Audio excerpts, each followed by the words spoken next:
I found him eating there with his wife and her mother. What I did next left the entire restaurant in shock. Before I continue this story, let me know where you are watching from in the comments below.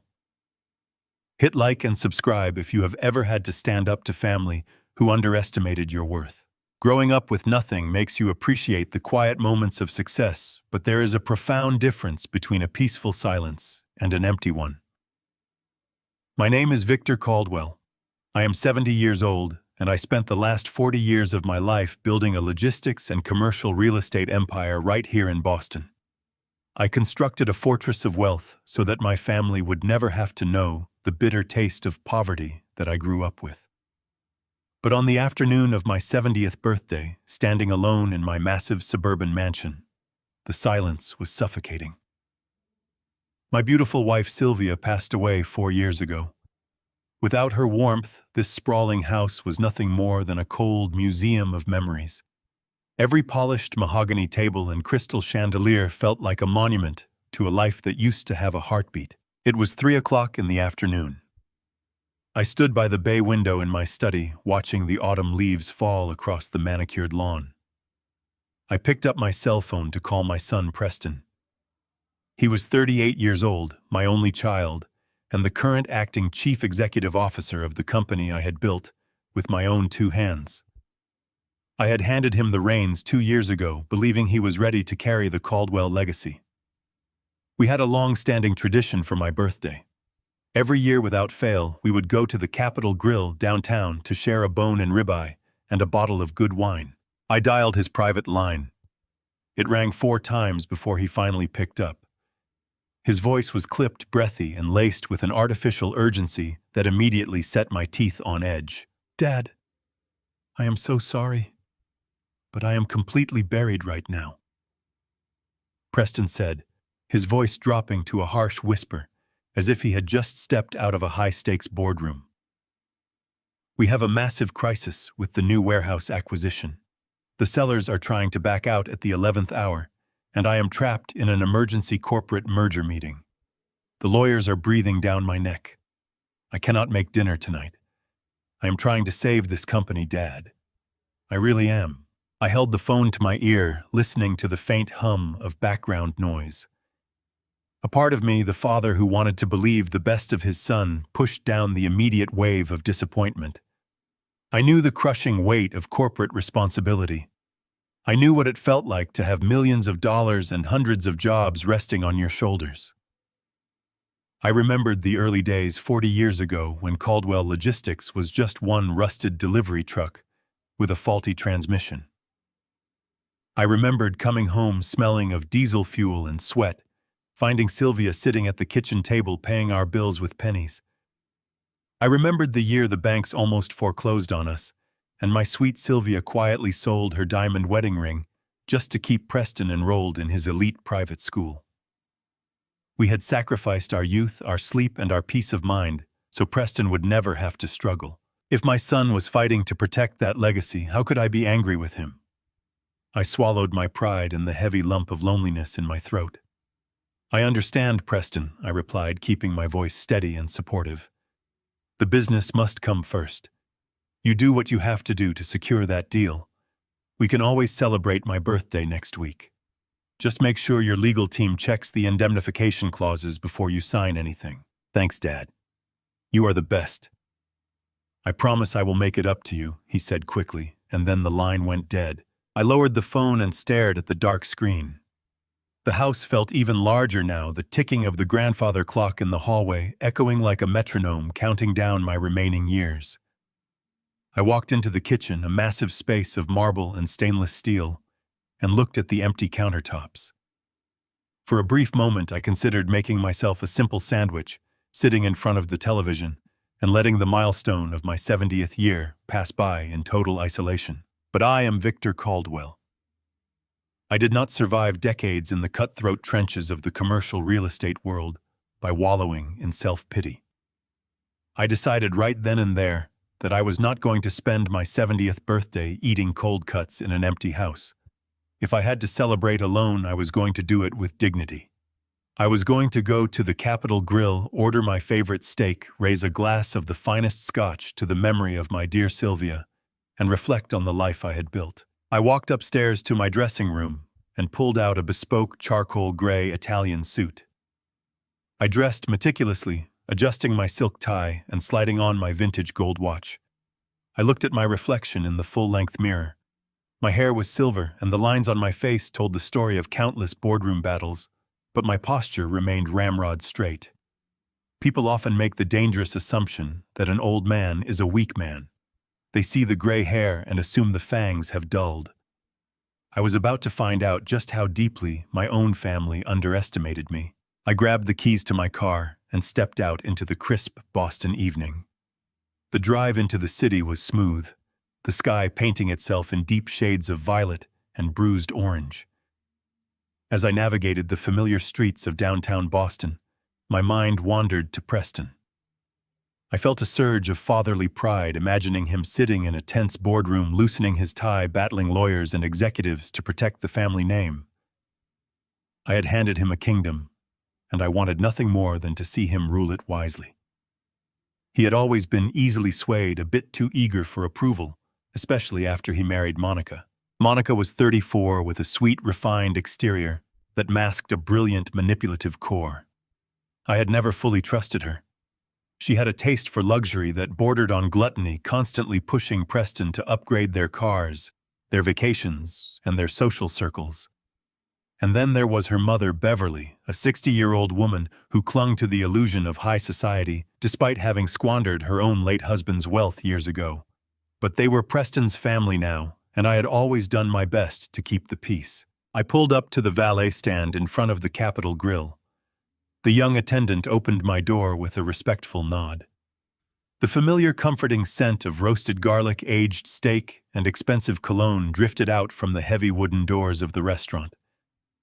I took a deep breath, steeling myself for a solitary evening, and walked inside. The maitre d', a gentleman who had known me for 20 years, immediately recognized me. "Mr. Caldwell." He smiled warmly. "A very happy birthday to you, sir. Will you be dining at your usual private booth this evening?" "Yes, Arthur." "Just me tonight," I replied, handing him my coat. I followed him through the dimly lit, elegant dining room, the soft murmur of conversations and clinking crystal glasses surrounding me. We walked past the bustling bar area and moved toward the center of the main dining floor. And that was when my entire world abruptly stopped turning. There, sitting at a prime center table illuminated by the soft glow of a crystal chandelier, was my son. Preston was not in a boardroom. He was not loosened up and sweating over a corporate merger. He was wearing a tailored velvet blazer, laughing uproariously, holding a glass of wine. Sitting to his right was his wife, Monica, draped in expensive silk. And sitting directly across from him was her mother, Beverly, clapping her hands in delight. My feet felt like lead. The breath evaporated from my lungs. The center of the table was a feast of gluttony.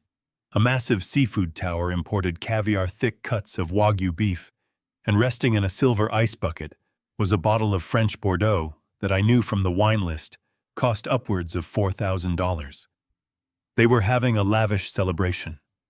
They were celebrating my 70th birthday without me using my money on the very night my son had sworn to me he was desperately working to save our company. I did not yell. I did not storm over and flip the table. I simply stepped back into the shadows of a large mahogany pillar, signaling the maitre d' to bring me to a booth directly behind them, completely out of their line of sight. I sat down in the darkness, ordered a black coffee, and listened to the betrayal unfold.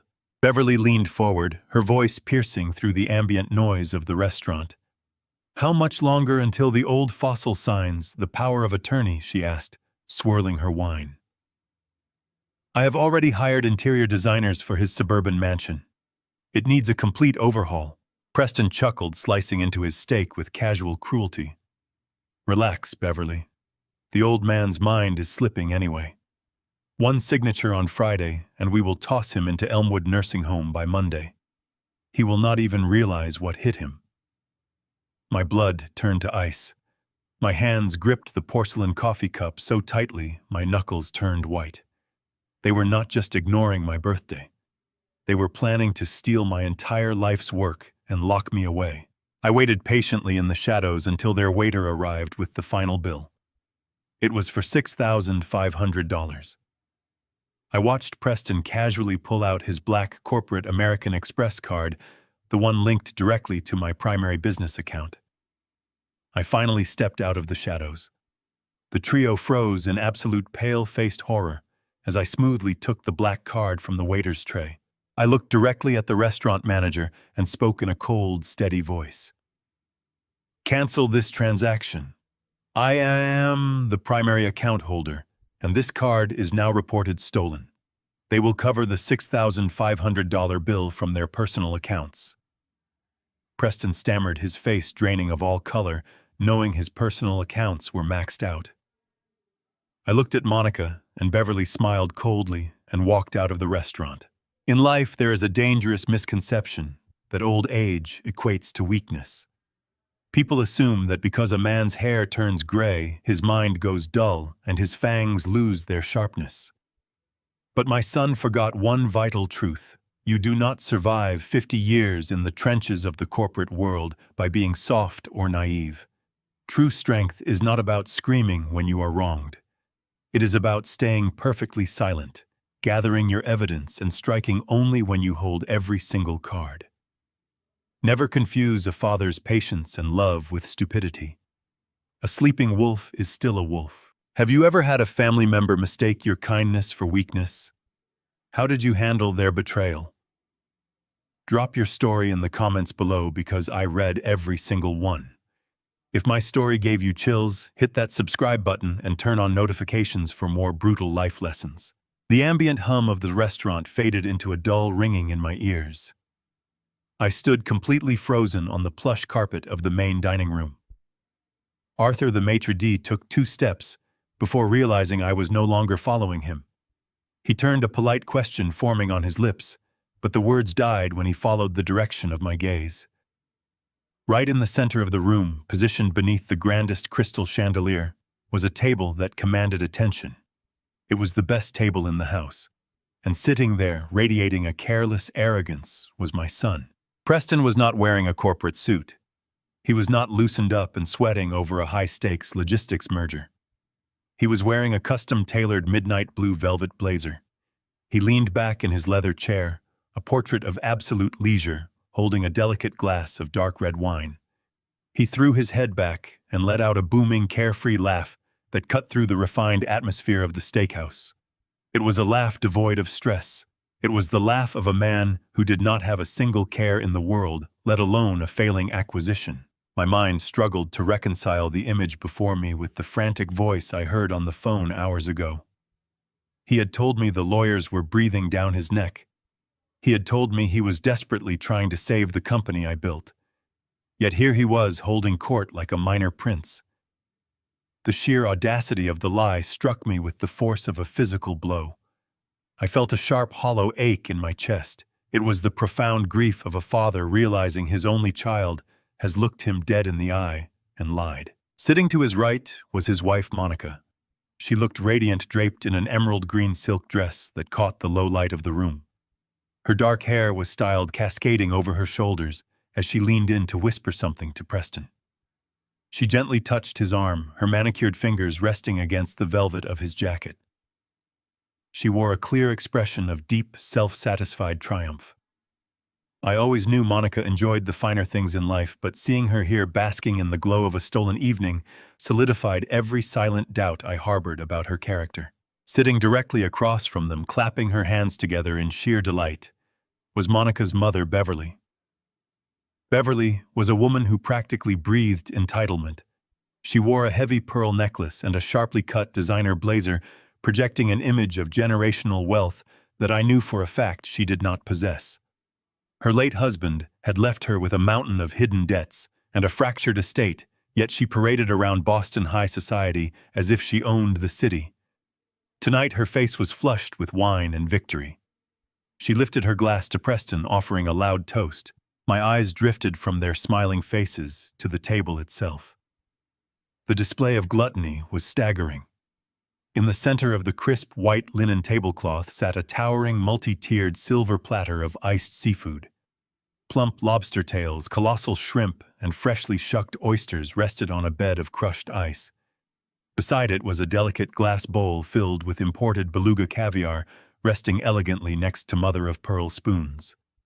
Two massive dry-aged bone and Wagyu ribeye steaks were placed before Preston and Monica, glistening with herb butter, and surrounded by side dishes of truffle mashed potatoes. But the wine truly anchored the reality of the situation. Resting in a silver chilling bucket beside the table was a bottle of Chateau Margaux. I recognized the vintage immediately. It was a legendary Bordeaux, a bottle that commanded upward of $4,000 at a restaurant of this caliber. I knew this because it was the exact vintage I had purchased to celebrate my 50th wedding anniversary with Sylvia, a milestone we never got to reach. They were feasting like royalty. They had spared absolutely no expense tonight. And then the darkest and most agonizing realization washed over me. Today was my 70th birthday. This was not a random Friday night dinner. They were gathered at my favorite restaurant, eating my favorite food, drinking exquisite wine to celebrate my milestone birthday. But they were doing it entirely without me. They had deliberately excluded me from my own celebration. I stood there in the shadows of a large mahogany pillar, letting the bitter truth seep into my bones. Preston had not just been too busy to have dinner with his aging father. He had actively orchestrated a lie to keep me away. He fed me a story about corporate emergencies. He used failing mergers to ensure I stayed locked inside my empty mansion. He wanted me out of sight and mind so he could indulge in the fruits of my labor with his wife and her parasitic mother. The financial implication followed the emotional betrayal. His personal finances were a total mess. I knew this because I had quietly reviewed his accounts when he assumed the role of chief executive officer. He lived far beyond his means, constantly trying to impress Monica and keep up with her relentless demands for luxury. He could not afford a $10,000 dinner. There was only one way this lavish feast was being funded. He was using the corporate credit card. My corporate card. The card tied directly to the very business he claimed he was currently trying to save. He was using my entire life work to finance a celebration of my life, while intentionally leaving me to rot in isolation. The audacity was breathtaking. The cruelty was surgical. A hot, suffocating wave of anger rose in my chest, replacing the initial shock. I thought of my Sylvia. I thought of the countless nights I had stayed awake at the kitchen table. I had run numbers trying to make payroll for my drivers. I thought of the weekends I had missed, the vacations we had delayed, all the sacrifices we had made to build a fortress of security for our son. We had handed him the keys to the kingdom, completely free of the struggle we had endured. And this was his gratitude. This was how he honored the empire we had built. Arthur the maitre d' finally stepped back to my side. He looked from the table to my face, his professional composure faltering as he realized exactly what was happening. He recognized my son. He knew it was my birthday. He saw the empty table waiting for me in the back, and he saw the feast happening in the center of the floor. Mr. Caldwell. Arthur whispered, his voice laced with sympathy. Would you like me to show you to your table now, or perhaps I can ask them to step outside? I did not answer immediately. I took a deep breath, forcing the violent storm of anger in my chest to settle into a cold, calculated calm. I looked at Preston, who was holding a piece of Wagyu beef. He brought it to his mouth, chewing with closed eyes, as if experiencing some profound culinary revelation. The sheer audacity of his relaxed posture made the blood pound fiercely in my temples. Instead of storming over to their table and making a public spectacle, I held my ground. A sudden, overwhelming urge to know the full extent of this deception washed over me. I needed to understand exactly what kind of game my own son was playing while I sat alone in a dark house. I slowly raised my hand, signaling Arthur to stop right where he stood. He paused, his brow furrowing in confusion. I stepped back into the deeper shadows of the corridor, motioning for him to follow me. When he was close enough, I leaned in and spoke in a hushed, controlled tone. "I do not want them to know I am here, Arthur. Put me in the high-backed corner booth directly behind them, the one facing the wall." Arthur hesitated for a fraction of a second, his loyalty clearly torn between a regular patron and a disturbing family dynamic. But he was a professional. He nodded silently and led me around the perimeter of the dining room. We moved like ghosts through the dim light, avoiding the main pathways, until we reached the large, semicircular leather booth situated right behind Preston. The back of the booth was high enough to completely conceal my presence from anyone sitting at the center table. I slid into the soft leather seat facing the dark oak paneling of the wall. Arthur handed me a menu, but I simply shook my head and asked for a cup of black coffee. No sugar, no cream. I sat perfectly still in the shadows. My booth was so close to theirs that I could hear the faint clinking of their silverware against the porcelain plates. Their voices drifted over the leather partition with sickening clarity. I closed my eyes and focused entirely on their conversation, bracing myself for whatever justification Preston might offer for this betrayal. Perhaps he was trying to impress his demanding mother-in-law. Perhaps Monica had forced his hand. I was foolishly searching for a silver lining that did not exist. The waiter approached their table to refill their wine glasses. I heard the liquid pouring, followed by Beverly letting out a long, satisfied sigh. "This Bordeaux is absolutely divine, Preston," she said, her voice dripping with artificial sophistication. "It is certainly a step up from the swill your father usually serves at his dreary holiday dinners. You really must tell him to upgrade his wine cellar." Preston laughed, a light, easy sound that made my stomach churn. "I will be sure to pass along your critique, Beverly. Though I doubt he would appreciate the subtleties of a vintage like this anyway. He is a meat and potatoes kind of guy. Always has been." I took a slow breath. The disrespect was palpable, but it was nothing compared to what came next. "Well, he will not have to worry about wine cellars for much longer, will he?" Beverly asked, her tone shifting from playful to sharply businesslike. "Tell me, Preston, how much longer until the old fossil finally signs the power of attorney? I am growing terribly impatient." My heart stopped. I stopped breathing entirely. The power of attorney. What power of attorney? I had never discussed giving up my legal rights or my financial independence. I had stepped back as CEO, yes, but I retained full ownership of my assets and my estate. I have already hired those expensive interior designers from New York for his suburban mansion. Beverly continued, the excitement bubbling in her voice. "They sent me the preliminary sketches this morning. We are going to completely gut the main floor. The dark wood paneling has to go. It is incredibly depressing. We will open up the space, install floor-to-ceiling windows, and maybe a modern marble fireplace. It is going to cost a fortune, but it will finally feel like a home suitable for hosting my social circle." I stared at the dark wall in front of me. My hands slowly closed into fists, my fingernails digging painfully into my palms. Beverly was talking about my home, the house I built with Sylvia, the house where we raised our son. She was planning to gut it to strip away every memory of my wife and turn it into a sterile showroom for her bankrupt friends. Preston did not defend his childhood home. He did not defend my legacy. He simply chuckled, taking another sip of his expensive wine. "Relax, Beverly," my son said, his voice smooth and reassuring. "The old man's mind is slipping anyway. He is getting forgetful, confused. You should see him at the office.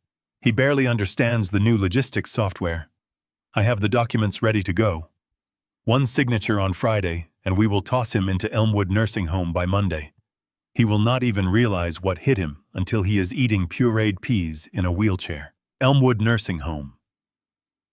It was a bleak, miserable facility on the outskirts of the city, known for its depressing atmosphere and minimal care. It was the kind of place where families abandoned their elderly relatives when they no longer wanted to deal with them. My own son was planning to lock me away in a sterile room just to gain immediate control of my estate. He was fabricating a narrative about my mental decline to steal my wealth while I was still alive. A sharp physical pain shot through my chest, burning like a hot coal. My blood turned to absolute ice. The waiter returned to my booth, silently placing a steaming cup of black coffee on the table. I did not even look at him. My eyes were fixed firmly on the wooden paneling, but all I could see was the past. I saw a cramped, freezing apartment 30 years ago. I saw the stack of overdue bills piled high on a wobbly kitchen table. I remembered the desperation in my chest when the bank denied our final loan application. And then I saw my beautiful Sylvia. I remembered the soft, brave smile on her face as she walked into the kitchen carrying a small velvet box. Inside was her diamond wedding ring, the only piece of true value she owned. She placed it in my hand and told me to sell it. She told me that Preston's future was more important than a piece of jewelry. We sold the ring to pay for his elite private school tuition, ensuring he would never attend the failing public schools in our neighborhood. We sacrificed our own happiness, our own financial security to build a golden road for him to walk on. I reached out and gripped the warm porcelain coffee cup. My hand was not shaking from age. It was trembling with the sheer force of a rage I had never experienced before. The ultimate betrayal burned my soul, incinerating every ounce of paternal instinct I had left. He brought the expensive cut to his mouth, chewing slowly with his eyes closed, as if experiencing some profound culinary revelation. The sheer audacity of his relaxed posture made the blood pound fiercely in my temples. Instead of storming over to their table and making a public spectacle, I held my ground. I needed to understand exactly what kind of game my own son was playing while I sat alone in a dark house. I raised my hand, signaling the maitre d' to stop. I stepped back into the deeper shadows of the corridor, motioning for him to follow me. "I do not want them to know I am here," I whispered. "Put me in the high-backed corner booth directly behind them." He nodded silently and led me around the perimeter of the dining room. We moved like ghosts through the dim light, avoiding the main pathways, until we reached the large, semicircular leather booth situated right behind Preston. The back of the booth was high enough to completely conceal my presence from anyone sitting at the center table. I slid into the soft leather seat facing the dark oak paneling of the wall. I ordered a cup of black coffee. I sat perfectly still in the shadows. My booth was so close to theirs that I could hear the faint clinking of their silverware against the porcelain plates. Their voices drifted over the leather partition with sickening clarity. The waiter approached their table to refill their wine glasses. I heard the liquid pouring, followed by Beverly letting out a long, satisfied sigh. "This Bordeaux is absolutely divine, Preston," she said, her voice dripping with artificial sophistication. "It is certainly a step up from the swill your father usually serves at his dreary holiday dinners. You really must tell him to upgrade his wine cellar." Preston laughed. A light, easy sound that made my stomach churn. "I will be sure to pass along your critique, Beverly. Though I doubt he would appreciate the subtleties of a vintage like this anyway. He is a meat and potatoes kind of guy." The disrespect was palpable, but it was nothing compared to what came next. "Well, he will not have to worry about wine cellars for much longer, will he?" Beverly asked, her tone shifting from playful to sharply businesslike. "Tell me, Preston, how much longer until the old fossil finally signs the power of attorney? I am growing terribly impatient." My heart stopped. I had never discussed giving up my legal rights or my financial independence. I had stepped back as chief executive officer, yes, but I retained full ownership of my assets and my estate. I have already hired those expensive interior designers from New York for his suburban mansion. Beverly continued, the excitement bubbling in her voice. "We are going to completely gut the main floor. The dark wood paneling has to go. It is incredibly depressing. It is going to cost a fortune, but it will finally feel like a home suitable for hosting my social circle." My hands slowly closed into fists, my fingernails digging painfully into my palms. Beverly was talking about my home, the house I built with Sylvia, the house where we raised our son. Preston did not defend his childhood home. He did not defend my legacy. He simply chuckled, taking another sip of his expensive wine. "Relax, Beverly," my son said, his voice smooth and reassuring. "The old man's mind is slipping anyway. He is getting forgetful, confused. I have the documents ready to go. One signature on Friday, and we will toss him into Elmwood Nursing Home by Monday. He will not even realize what hit him until he is eating pureed peas in a wheelchair." Elmwood Nursing Home. It was a bleak, miserable facility on the outskirts of the city, known for its depressing atmosphere and minimal care. My own son was planning to lock me away in a sterile room just to gain immediate control of my estate. A sharp, physical pain shot through my chest, burning like a hot coal. My blood turned to absolute ice. The waiter returned to my booth, silently placing a steaming cup of black coffee on the table. I did not even look at him. My eyes were fixed firmly on the wooden paneling, but all I could see was the past. I saw my beautiful Sylvia. I remembered the soft, brave smile on her face as she walked into the kitchen, carrying a small velvet box. Inside was her diamond wedding ring, the only piece of true value she owned. She placed it in my hand and told me to sell it. We sold the ring to pay for his elite private school tuition, ensuring he would never attend the failing public schools in our neighborhood. We sacrificed our own happiness, our own financial security to build a golden road for him to walk on. The ultimate betrayal burned my soul, incinerating every ounce of paternal instinct I had left. The plates were finally cleared away. The laughter at the table settled into a low, contented murmur. Preston raised his hand, snapping his fingers lightly to catch the waiter's attention. The waiter hurried over, presenting a sleek black leather billfold. I did not need to see the printed receipt to know the exact damage. Between the imported caviar, the custom Wagyu steaks, and the $4,000 bottle of vintage Bordeaux, the total hovered effortlessly around $6,500. Preston did not even bother to open the leather folder to check the total. He simply reached into the inner breast pocket of his velvet blazer and pulled out a heavy metallic card. The black corporate card. My corporate card. He casually tossed the metal card onto the silver tray without a second thought. This was it, the moment of truth. I placed my coffee cup on the saucer. I slowly slid out of the high-backed corner booth and stood up. I smoothed the lapels of my charcoal suit, squared my shoulders, and took a deep, steadying breath. I stepped out from the shadows of the mahogany pillar and walked deliberately toward the center of the dining room. Preston happened to glance up, looking past Monica's shoulder, and his eyes locked directly onto mine. The color violently drained from his face, leaving his skin a sickly ashen pale. He froze completely rigid in his chair. Monica turned her head. When she saw me, her perfectly manicured hand flew up to cover her mouth in a silent gasp. Beverly blinked twice, her eyes wide with shock. I reached out and smoothly picked up the heavy black corporate card from the waiter's silver tray. "Dad Preston," whispered, his voice trembling. "Dad, I can explain." I looked directly at the restaurant manager, who had quickly hurried over. "Cancel this transaction immediately," I said, my voice steady. "I am the primary account holder, and this corporate card is now officially reported as stolen." But Dad Preston gasped.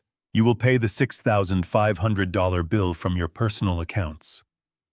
I smiled coldly and walked out, leaving them trapped and publicly humiliated. The morning sun had barely crested the horizon, casting long, pale shadows across the polished hardwood floors of my study.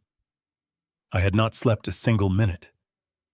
I spent the entire night sitting in my leather armchair, staring at the cold, unlit fireplace, replaying the sheer audacity of my son over and over in my mind. The betrayal settled deep in my chest, a heavy, freezing anchor, replacing the warm, paternal love I had harbored for nearly 4 decades. I was just beginning to formulate my next strategic move when the sharp, metallic click of the front door echoing through the silent mansion pulled me from my thoughts. Preston still possessed a key to the estate, a privilege I had granted him years ago, and one I now realized was a grave security error. Footsteps echoed frantically against the marble foyer, It was the heavy, desperate sounds of someone rushing to save their own skin. I remained perfectly still in my chair as Preston and Monica burst into the study. They looked entirely disheveled, a stark contrast to the immaculate, arrogant pair I had left trapped at the restaurant last night. Preston was breathing heavily, his designer tie loosened his hair, intentionally ruffled in a calculated display of distress. Before I could utter a single word, my 38-year-old son threw himself forward and dropped heavily to his knees right on the Persian rug in front of me. "Dad, please, you have to listen to me," Preston pleaded, his voice cracking with an emotion so perfectly manufactured it almost commanded my respect. "You completely misunderstood what was happening last night. It was not what it looked like. You took it all entirely wrong." I looked down at him, my expression completely unreadable. I simply waited, letting the heavy silence stretch, forcing him to scramble for his carefully rehearsed script. Preston swallowed hard and reached out his hands, hovering just inches from my knees, trembling slightly, as if he were a terrified child, begging for absolution. "The conversation you heard, the part about the nursing home, that was not about you, Dad. I swear on my life, it was not about you. We were talking about Monica's great-uncle Arthur. He is in terrible cognitive decline, and her family is desperately trying to figure out what to do with him. Elmwood is the only place with an immediate opening. Beverly was just stressed about the paperwork. We would never ever talk about you like that. You have to believe me." He paused, wiping a single strategic tear from the corner of his eye before delivering his grand finale. "And the dinner, the wine, the steaks." Preston continued, his voice dropping to a theatrical whisper of regret. "Dad, we were planning your surprise 70th birthday party. We were going to host a massive gala for you this coming weekend. We only used the corporate card because the event planner needed an immediate deposit for the venue, and I had accidentally left my personal checkbook at the office. We wanted it to be the perfect night for you. We were celebrating your life, your legacy. That is exactly why we were laughing so loudly. We were sharing our favorite memories of you growing up. When you stepped out of the shadows and canceled the card, we were just so paralyzed by shock that we could not explain ourselves in time. We felt terrible." I watched him closely. His performance was flawless. A younger version of myself, a softer man who desperately wanted his family intact, might have reached down, pulled him up, and apologized for the terrible misunderstanding. But the man sitting in the chair had survived decades of corporate espionage and ruthless boardroom negotiations. I knew exactly what a liar looked like when cornered. Right on cue, Monica stepped forward, her eyes brimming with fresh tears. She dropped to her knees right beside Preston, her elegant silk skirt pooling around her on the rug. She reached out and tightly clutched my forearm. Her hands were trembling. "Oh, Victor, we are so incredibly sorry," she wept, her voice quivering with a fragile vulnerability. "It was a terrible miscommunication. We wanted to surprise you so badly that we ended up breaking your heart on your actual birthday.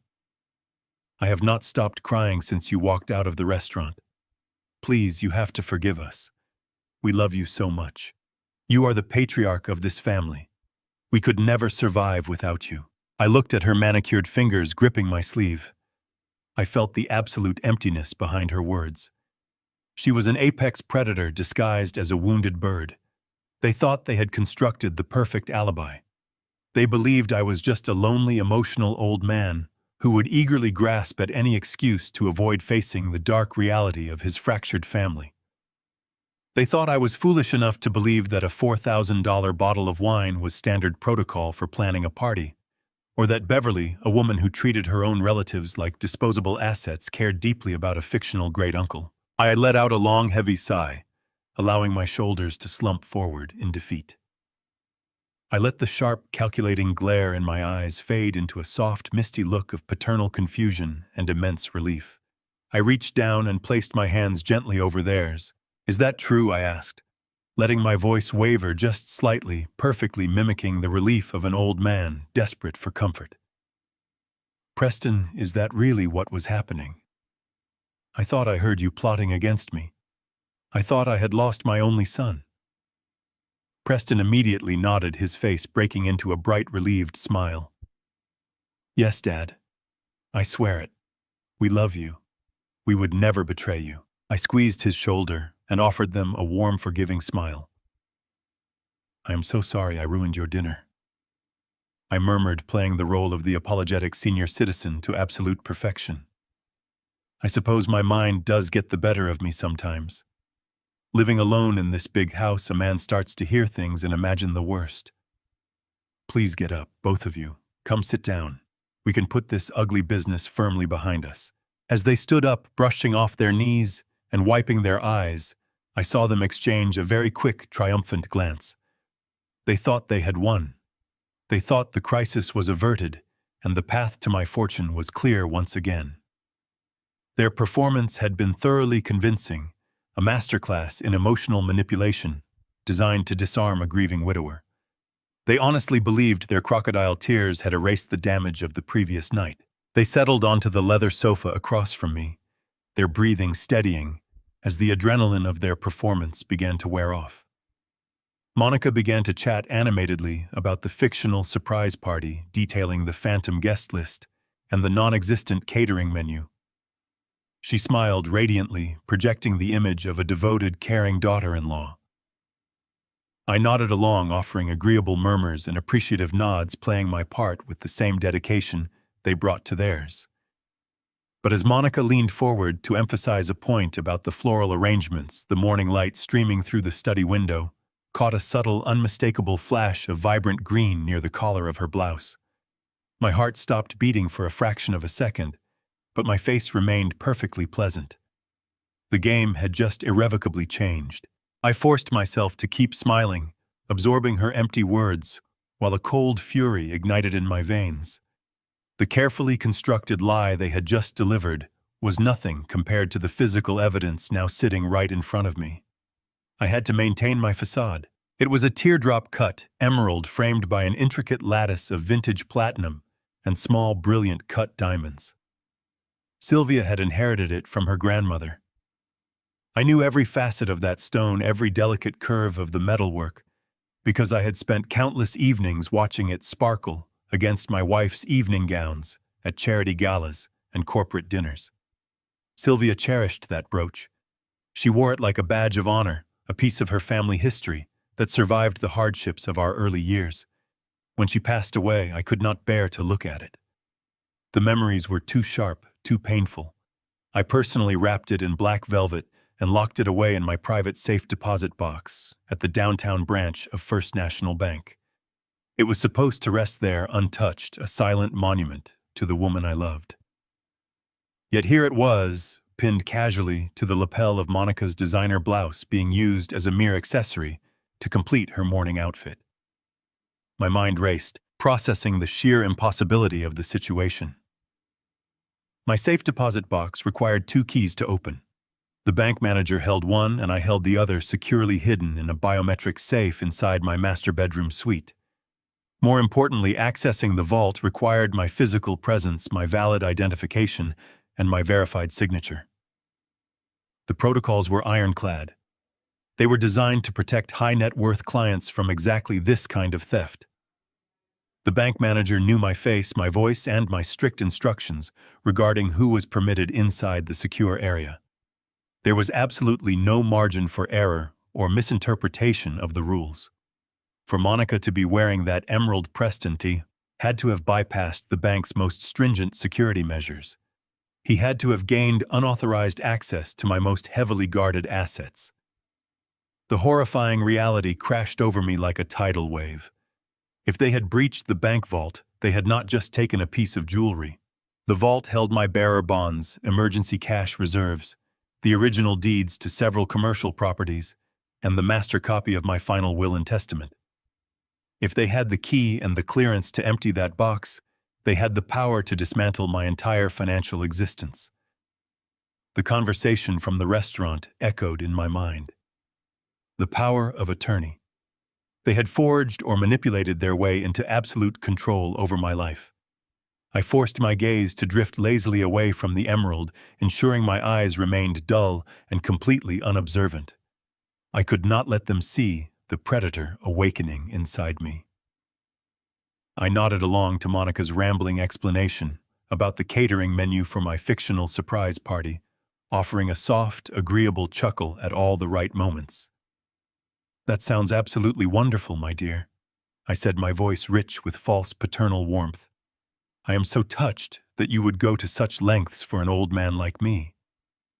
I reached out with a trembling hand, perfectly mimicking the unsteady movements of a senior citizen overcome with emotion. I gently patted her arm, leaning in just a fraction closer. The proximity allowed me a flawless view of the brooch.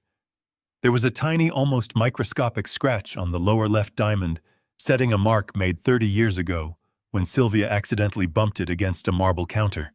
It was unmistakably hers. As my hand brushed near her collar, I saw Monica stiffen for a microsecond. A fleeting shadow of panic darted across her perfectly mascaraed eyes.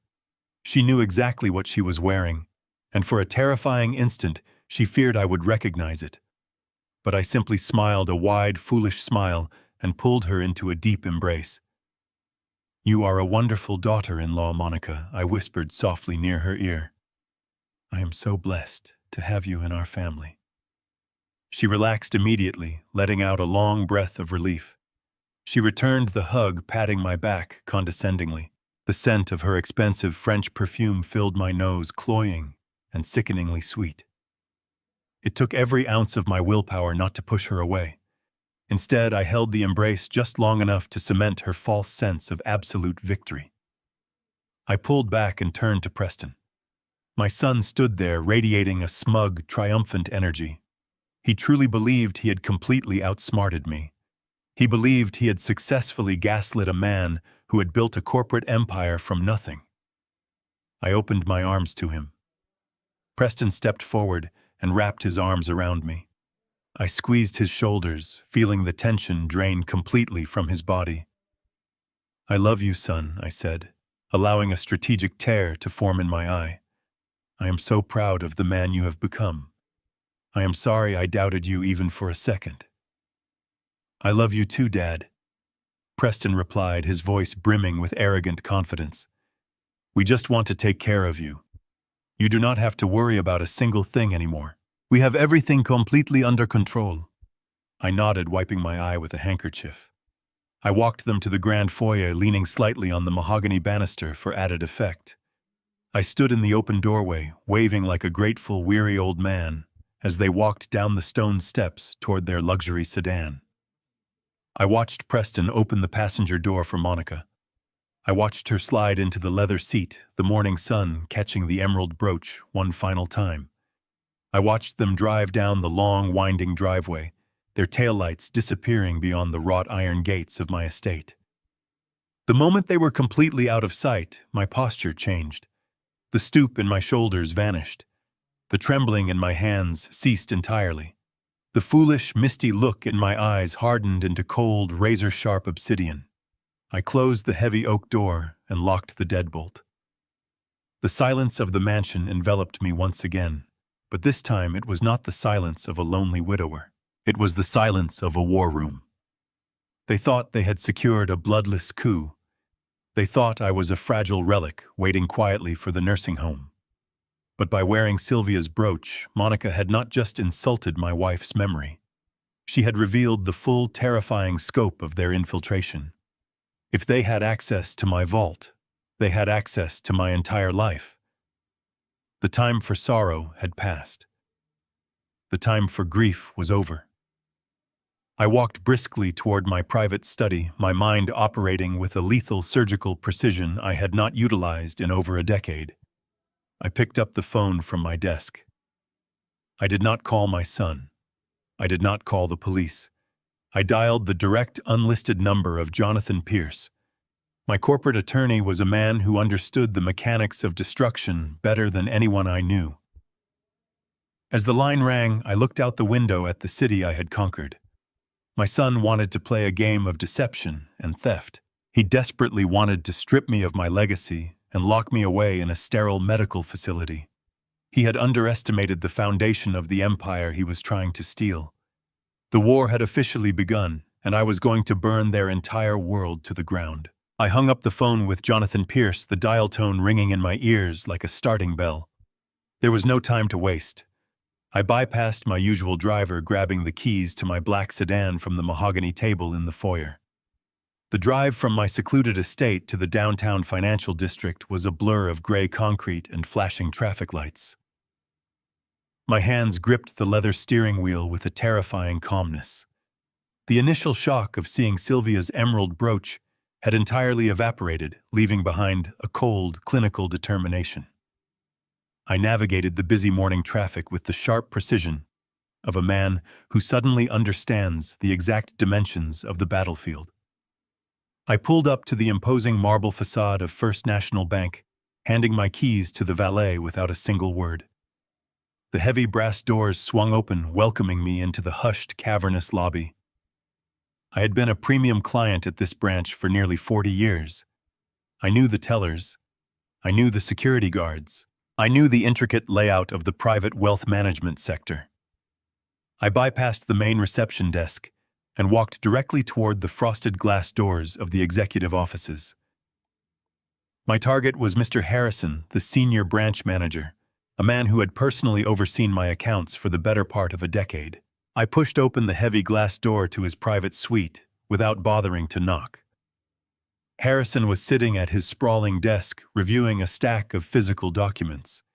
He looked up, a polite professional smile instinctively forming on his lips, but it vanished the second he recognized my face. He did not look pleased to see one of his most valuable clients. He looked absolutely terrified. The color drained from his cheeks, and his hands visibly jerked over his paperwork. "Mr. Caldwell," he stammered, pushing his leather chair back so forcefully it bumped against the credenza behind him. "This is quite a surprise. We were not expecting you today." I stepped into the room and closed the door firmly behind me. The heavy click of the latch echoed loudly in the quiet office. "I do not need an appointment to access my own property." "Harrison," I said, my voice dangerously low and smooth. "I want immediate access to my private safe deposit box. Now." Harrison swallowed hard, his eyes darting frantically around the room as if searching for an escape route. He stood up nervously, adjusting his silk tie. "Mr. Caldwell, please take a seat. Let me get you a glass of water. We need to discuss the current status of your account." I did not move a single inch. I crossed my arms and stared directly into his panicked eyes. "I do not want water, and I do not want to sit down. I want to see my vault." Harrison wiped a bead of sweat from his brow. His professional composure was completely shattering under the weight of my stare. "Sir, I do not understand why you are here. Your son Preston explicitly instructed us that you were resting at the estate under medical supervision." "Medical supervision," I repeated, letting the words hang in the freezing air between us. "Explain yourself, Harrison, and do it very carefully." The manager's hands were actually shaking now. He reached across his desk and pulled a thick manila folder from a locked drawer. "2 weeks ago, Preston came into the branch," he began, his voice dropping to a nervous whisper. "He presented a fully notarized emergency temporary power of attorney. He brought a signed affidavit from a private physician stating that you were suffering from a rapid, severe cognitive decline. He told us your memory was failing, that you were experiencing paranoid delusions, and that you were no longer capable of managing your own financial affairs safely." I stood there listening to the horrific mechanics of my own son's deception. Preston had not just lied. He had meticulously fabricated a legal and medical narrative to declare me incompetent. He had weaponized my age against me, and you simply handed over the keys to my entire life based on a piece of paper, I asked, the quiet fury in my voice making Harrison flinch. It was an ironclad legal document, Mr. Caldwell. It was signed by a Supreme Court notary and backed by medical professionals.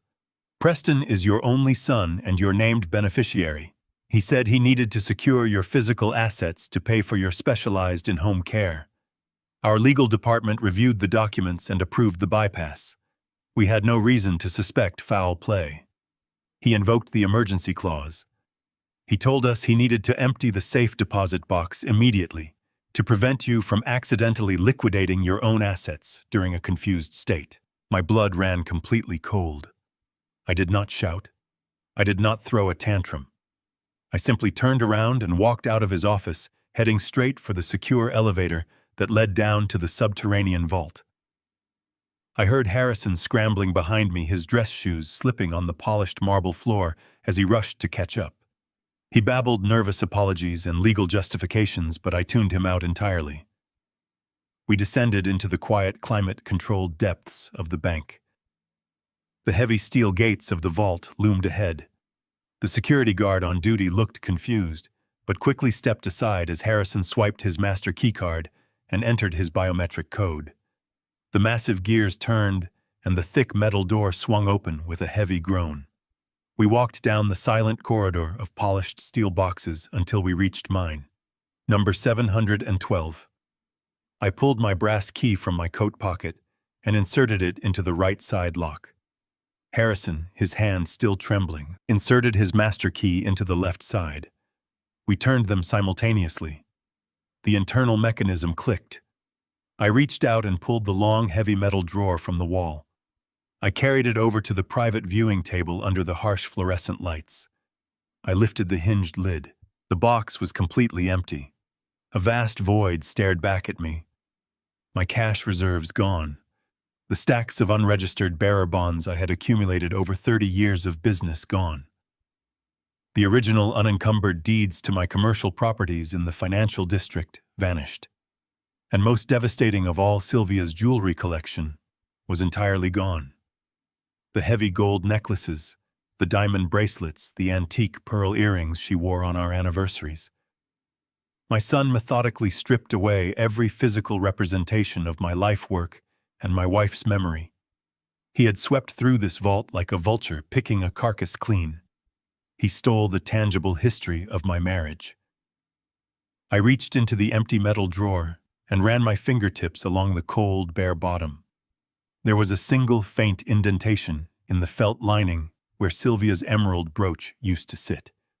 The reality of the absolute devastation was staggering, yet my mind felt incredibly sharp. Preston had used a fabricated power of attorney to completely drain my hidden assets, ensuring his own financial survival while leaving me utterly defenseless. He took everything. I did not linger in the subterranean chill of the bank vault. The time for mourning stolen heirlooms had officially expired, replaced by a singular burning directive. I left the empty metal drawer resting on the viewing table, a hollow monument to my son's staggering greed, and walked out of First National Bank without offering Harrison another glance. The sunlight outside felt harsh and entirely disconnected from the dark reality I had just unearthed. I got back into my sedan and gripped the steering wheel, mapping out the precise coordinates of my retaliation. Preston had made a fatal miscalculation. He assumed that because I was a father, I would act like a wounded patriarch. He forgot that before I was a father, I was an architect of corporate acquisitions, a man who had dismantled rival companies with surgical efficiency. I merged onto the busy downtown avenue, heading directly toward the towering glass structure that housed the law firm of Pierce, Sterling and Vance. I was not going to hire a soft, empathetic family attorney to mediate a domestic dispute. I was summoning the wolf. Jonathan Pierce was a man composed entirely of sharp angles and predatory instincts. He was a corporate litigator who specialized in hostile takeovers and aggressive asset recovery. His office was a testament to his ruthlessness, characterized by dark, heavily polished mahogany paneling, dim ambient lighting, and an expansive wall of windows overlooking the city skyline. He did not ask about your weekend, and he did not offer comforting platitudes. He only cared about leverage, brutal efficiency, and ultimate victory. I bypassed his startled executive assistant, pushing open the heavy double doors of his private suite without knocking. Jonathan was seated behind his massive desk, speaking into a headset, but the moment he saw my expression, he immediately terminated the call. He removed his glasses, his sharp, intelligent eyes analyzing my posture. I did not sit down. I walked straight to the center of the room and placed my palms flat against the cool leather surface of his desk. Preston has initiated a hostile takeover of my personal estate, I said, my voice eerily calm. He forged a medical affidavit, secured a fraudulent power of attorney, and emptied my primary safe deposit box this morning. My bearer bonds, my property deeds, and Sylvia's jewelry are completely gone. Jonathan did not gasp or offer useless expressions of sympathy. His mind instantly shifted into the mechanics of legal warfare.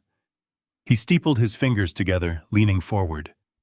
How did he bypass the biometric protocols at First National? Jonathan asked, his tone entirely clinical. He invoked an emergency medical clause claiming rapid cognitive decline and paranoid delusions, I replied.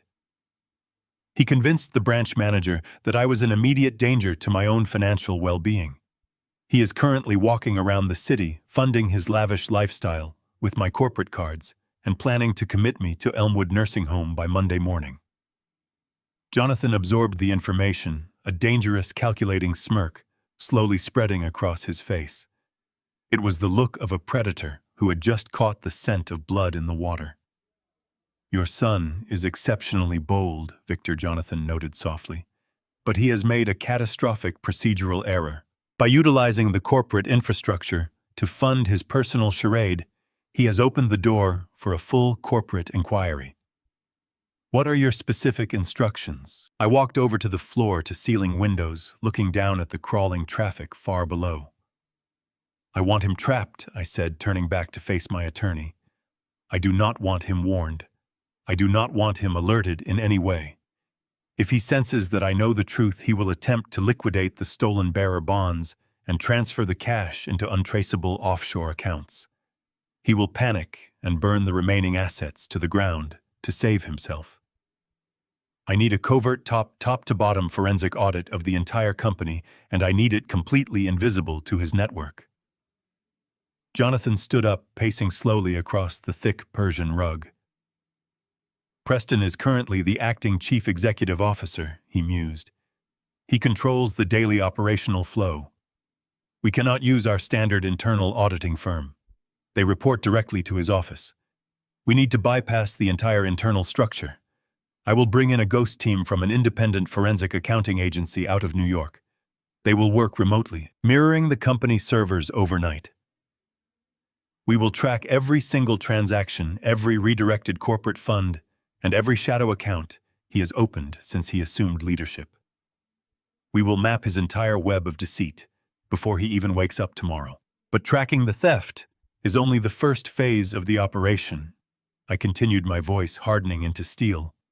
I want to sever his financial oxygen supply immediately, but I want to do it so quietly that he does not realize he is suffocating until he tries to take a breath. Jonathan paused, his eyes narrowing in understanding. You want to silently freeze the shadow accounts, he concluded. Exactly, I confirmed. Preston believes he has unlimited access to the corporate treasury. He is throwing a fictional surprise party this weekend, undoubtedly planning to bleed the company dry to impress Monica and her insufferable mother. I want you to identify every secondary corporate card, every off-the-books expense account, and every unapproved credit line he has established. I want you to freeze them all simultaneously. Do not flag them as fraudulent yet. Simply place a silent administrative hold on the transactions. Let the bank systems return a vague processing error when he attempts to swipe the cards. I want him standing at a register trying to purchase luxury goods with stolen money, only to face the humiliating sting of a declined transaction. I want him to feel the creeping dread of losing control. Jonathan chuckled, a low, rasping sound that echoed in the quiet, wood-paneled room. It is a brilliant strategy, Victor. We trap the rat inside the maze. He will think it is a temporary banking glitch. He will desperately try other cards, transferring funds between his hidden accounts, leaving a massive, glaring digital footprint for our forensic team to follow. The harder he struggles to access the money, the tighter the knot becomes around his own neck. He will inevitably tie himself directly to the embezzlement. Precisely, I agreed. By the time Monday morning arrives, the power of attorney he forged will be legally contested. The stolen bonds will be flagged internationally, and he will be standing in a mountain of unsecured personal debt. He thinks he has orchestrated the perfect crime, Jonathan. Let him continue to believe that. Let him walk into the weekend thinking he is a king. Let Monica parade around the city wearing my dead wife's emerald brooch. I want their confidence to reach its absolute peak before we finally strike. I want them to feel utterly untouchable right up until the very last second. Because the higher they climb, the harder the impact will be when I finally pull the ground out from under them. It will be an absolutely flawless, devastating execution. 3 agonizing days passed in a state of suspended animation. I remained inside the walls of my estate, entirely isolated from the outside world. I ignored the frantic voicemails from Preston, who was desperately trying to explain why his corporate cards were bouncing at luxury boutiques across the city. I played the part of the resting, confused elder to absolute perfection, instructing my security staff to turn away any visitors. I needed the silence. I needed the isolation to let Jonathan and his ghost team of forensic accountants perform their surgical excavation of my company. On the 3rd evening, as the sun began to dip below the horizon and cast long shadows across my mahogany desk, the heavy oak doors of my study opened. Jonathan stepped into the room. He did not look like a man bringing good news. He carried a thick leather briefcase, his expression tighter and more severe than I had ever seen it. He set the briefcase onto my desk with a heavy thud, the sound breaking the absolute silence of the room. He did not offer a greeting. He simply opened the latch and pulled out a stack of financial reports bound in thick red folders. We finally found the leak. Victor, Jonathan said, his voice stripped of any professional courtesy. It was replaced by a grim, razor-sharp clarity. And it is a catastrophic hemorrhage. I leaned forward in my leather chair, my eyes locking onto the dense columns of numbers and highlighted transactions. Tell me exactly what my son has done, I commanded, my voice eerily calm.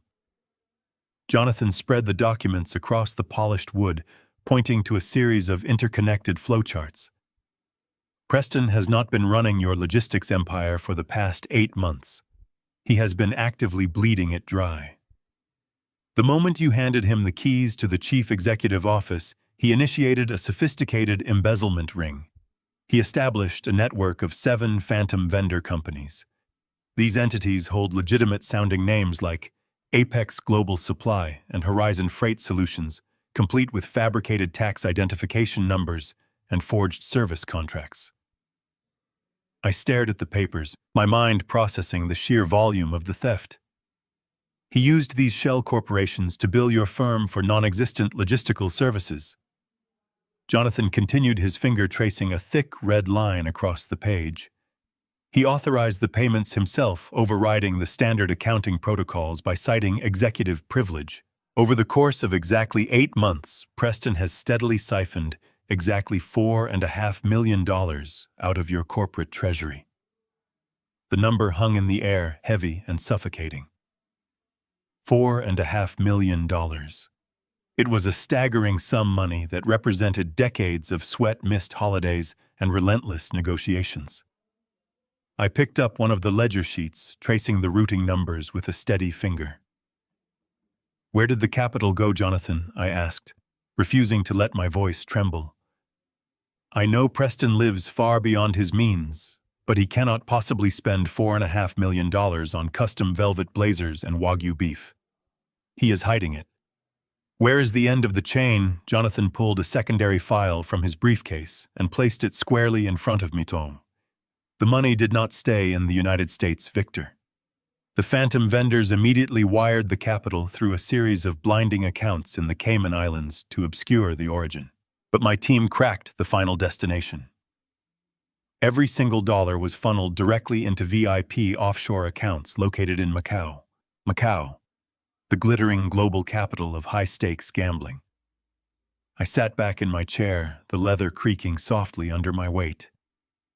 My mind raced rapidly, sifting through the pieces of the puzzle. Preston was not a gambler. He was arrogant and foolish with his credit cards, but he did not have the stomach for casino tables. Monica enjoyed luxury, but she was obsessed with tangible status symbols, not the volatile thrill of baccarat. Then, like a sudden strike of lightning, illuminating a pitch-black room, the realization hit me. I saw the restaurant again. I saw Beverly raising her glass of $4,000 Bordeaux. I remembered the heavy fake pearl necklace she wore to project an image of generational wealth that she did not actually possess. I remembered the frantic, desperate greed in her voice when she asked Preston how much longer it would take to secure my power of attorney. I remembered the stories Sylvia used to hear from the society wives, whispers about Beverly and her late husband, rumors of hidden debts, shattered estates, and a dark, consuming addiction that had quietly ruined her family long before Monica married my son. "It is Beverly," I whispered, the terrifying truth solidifying in my mind. Jonathan looked at me, a silent confirmation in his sharp eyes. "She is not a high society socialite. She is a degenerate gambling addict." The pieces locked together with a sickening, flawless precision. Beverly had not just squandered her late husband's fortune. She had chased her addiction all the way to the most dangerous tables in the world. She had leveraged herself into a hole so deep that the local banks would no longer touch her. She had turned to the shadow economy, taking massive unsecured loans from the kind of people who did not send polite collection letters.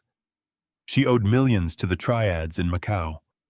And when those ruthless syndicates finally came calling for their money, Beverly turned to her daughter. Monica, terrified of losing her mother and her false social standing, turned to Preston. He was weak, malleable, desperate to please his demanding wife and keep his manufactured world intact. So he chose to betray his own flesh and blood. He chose to pillage the empire I built, to cover the gambling debts of a parasitic woman who viewed me as nothing more than a walking checkbook. He was not stealing to build a nest egg for himself. He was frantically shoveling my life's work into a blazing furnace just to keep the wolves away from Beverly's door. The urgency of the power of attorney suddenly made perfect, terrifying sense.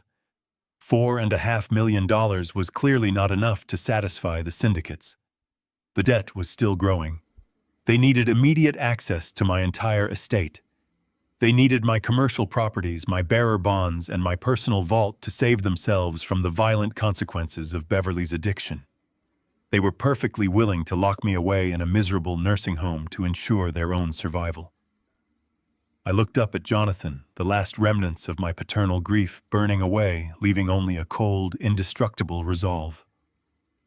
"The trap is set," Jonathan noted quietly. "His shadow accounts are frozen. The offshore wires have been flagged. By tomorrow morning, the syndicates will realize the money has stopped flowing. Preston will have absolutely nowhere to run." I slowly closed the red audit folder, pressing my hands flat against the thick cardboard cover. "The financial bleeding ends tonight," I stated, my voice echoing with finality in the dim study. "Prepare the legal strike. We are going to completely obliterate them without mercy." Jonathan did not close his briefcase. Instead, he reached into the back compartment and withdrew a single black folder. His movements were slower now, lacking the clinical detachment he had displayed while exposing the Macau embezzlement. He placed the black folder on the center of my desk, his hand lingering on the cover. I thought the financial hemorrhage was the absolute bottom of this betrayal. "Victor," Jonathan said, his voice dropping to a grave register. "I was wrong. The theft was merely the symptom. This folder contains the actual disease." I stared silently at the unadorned black cover. The staggering theft of $4.5 million had already completely shattered my basic understanding of my only son. What could possibly be worse than robbing your own father to pay off a violent gambling syndicate? "Open it up right now," Jonathan calmly and firmly instructed. I slowly flipped open the heavy black cover and braced myself. Inside was a stack of printed digital correspondence. The headers indicated they were emails, but the formatting looked raw, as if scraped directly from a server. My forensic team did not just look at the active accounting software, Jonathan explained. They ran a deep recovery protocol on Preston's deleted private servers. He thought he had scrubbed his digital footprint clean, but he used basic wiping software that my technicians bypassed in an hour. We recovered a highly encrypted email chain between Preston and a man named Dr. Aris Thorne. The name sounded vaguely familiar, triggering a distant memory of corporate charity dinners. Dr. Thorne was a prominent neurologist at the most exclusive private clinic in the city. He catered almost entirely to the ultra-wealthy, a man universally known for his strict discretion and his astronomical billing rates. I looked down at the highlighted text in the first email. It was a wire transfer confirmation. Preston had authorized a direct, untraceable payment of $200,000 to an offshore account completely controlled by Thorne. Why is my son secretly paying a private neurologist exactly $200,000? I asked, my tired eyes scanning the dense medical jargon. Because your son did not just need cash to satisfy Beverly's casino debts, Victor Jonathan replied. The triads are demanding the entire balance. Preston realized that stealing a few million through phantom companies was taking too long. He needed immediate, unrestricted access to your entire $800 million empire. And to get that, he needed you legally out of the way. I turned the page and the air in my study seemed to vanish. It was a comprehensive medical evaluation bearing my name, my date of birth, and my social security number. It was signed and stamped by Dr. Aris Thorne. The diagnosis was printed in bold, undeniable letters. Stage 2 dementia. The document detailed a fabricated history of severe cognitive decline, citing imaginary instances of paranoia, memory loss, and an inability to manage complex financial decisions. It stated that I was a danger to myself and required immediate institutional care. The sheer calculated evil of the document made my vision blur. Preston had not just forged my signature on a few vendor contracts. He had bribed a corrupt high society doctor to legally erase my sanity. He was manufacturing a medical nightmare to strip me of my human rights. The conversation at the restaurant echoed in my mind with terrifying clarity. He had confidently told Beverly that one signature on Friday would toss me into Elmwood Nursing Home by Monday. He had purchased my institutionalization for $200,000. The medical evaluation is the legal trigger, Jonathan explained, pointing to a specific paragraph in the final document. 3 years ago, when you reorganized the corporate structure to give Preston the Chief Executive Officer title, you insisted on protecting the company from hostile external takeovers. We drafted the corporate bylaws with extreme precision. You remember the emergency incapacitation clause. I closed my eyes, the memory of that boardroom meeting flooding back. I had insisted on the clause to protect my life's work in the event of a catastrophic health failure. If I were to fall into a coma or suffer a severe stroke, the clause dictated that the acting chief executive officer would assume total uncontested control of all voting shares and corporate assets, bypassing the standard board approval process. It was designed to keep the company functioning smoothly during a crisis. I had built the ultimate defensive shield, and my son was using it as a weapon against me. Preston has weaponized your own protective measures, Jonathan confirmed. The emergency incapacitation clause requires a sworn affidavit from a board-certified neurologist confirming that the primary shareholder is permanently unfit to govern. Dr. Thorne provided that affidavit. Preston possesses the sole remaining key to unlock the entire empire. He does not need your permission anymore. He does not need you to sign a single piece of paper. The power of attorney he filed at the bank was just a temporary measure to secure immediate cash. The ultimate goal is the complete activation of the incapacitation clause, and the timeline, I asked, my voice devoid of emotion. When does he plan to drop the guillotine? Jonathan tapped the final page of the dossier. The corporate bylaws stipulate that the board of directors must be notified 48 hours before the incapacitation clause is fully executed. Preston sent the sealed medical documents to the board secretary this morning. The mandatory 48-hour waiting period officially expires this coming Friday. By Friday afternoon, he will be the sole undisputed master of your $800 million estate. You will be legally classified as a ward of the state, and your forced relocation to Elmwood Nursing Home will be completely lawful. I stood up from my desk, leaving the black folder open under the harsh glow of my reading lamp. The betrayal was so profound, so absolutely complete, that it burned away any lingering traces of sorrow. The man who had wept over a stolen emerald brooch no longer existed. He had been entirely replaced by a cold, calculating machine. My son had spent months building an intricate, invisible cage around me, carefully locking every door and sealing every window. He had bribed doctors, forged contracts, and stolen from my private vault, all while looking me in the eye and smiling. But Preston had made one fundamental flaw in his grand design. He had assumed the game was already over. He had assumed I would simply roll over and accept my fate without reviewing the board. "We are not going to wait for Friday." "Jonathan," I commanded, turning to face my attorney. "We are going to brutally strike the exact moment he feels the most powerful and secure. Prepare the countermeasures immediately. Draft the termination papers, freeze the primary holding accounts, and contact the medical licensing board regarding Dr. Thorne. I want the authorities waiting silently in the shadows when we finally spring the trap and end this nightmare. Preston wanted a real war, but he severely miscalculated. He is about to learn exactly why I built this massive empire in the first place." I left Jonathan's office and drove back to the estate in a suffocating silence. My vision remained entirely focused on the intricate mechanics of the trap I was about to set. For decades, I had relied on authority to control boardrooms. Now I had to do the exact opposite. I had to become a pathetic, declining old man entirely dependent on a son who possessed absolutely no mercy. I pulled through the iron gates of my mansion. I parked the vehicle and sat behind the steering wheel, practicing my physical transformation. I forced my spine to curve forward, dropping my proud shoulders into a perpetual slump. I relaxed the muscles in my face, allowing my jaw to hang slightly slack, and my sharp gaze to dull into a vacant, wandering stare. I practiced a slight tremor in my left hand. When I finally stepped out of the vehicle, the ruthless corporate titan was completely gone. In his place stood a vulnerable, lost senior citizen. The performance officially began the following morning. Preston and Monica arrived unannounced, wearing expressions of artificial concern. They claimed they wanted to check on me. I knew their true objective. They were here to gather fabricated evidence of my cognitive decline to support the fraudulent medical documents already submitted to the corporate board. I greeted them at the door, wearing an old frayed cardigan over my pajamas.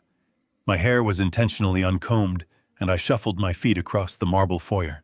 "Hello, you two," I said, allowing my voice to waver, replacing its usual baritone with a thin, reedy whisper. "It is so good of you to visit an old man. I am just a bit turned around this morning. The days seem to blur together lately."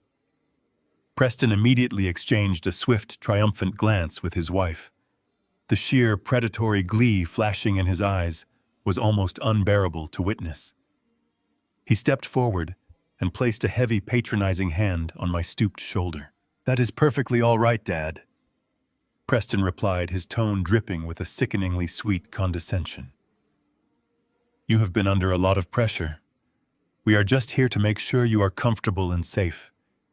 You just need to relax and let us handle the heavy lifting from now on." I nodded slowly, letting my eyes drift aimlessly past him toward the grand staircase as if I had suddenly lost my train of thought. I reached out and patted his hand with my trembling fingers. "Thank you, Scotty," I murmured, gazing up at him with wide, confused eyes. Preston froze completely. The air in the grand foyer seemed to evaporate.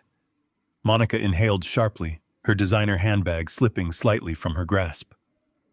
Scotty was a childhood nickname, a silly moniker I had used when Preston was a toddler obsessed with a stray dog. I had not called him by that name in over 30 years. He despised it, even as a teenager. Dad, Preston said, his voice tight, carefully monitoring my reaction. "It is me. It is Preston.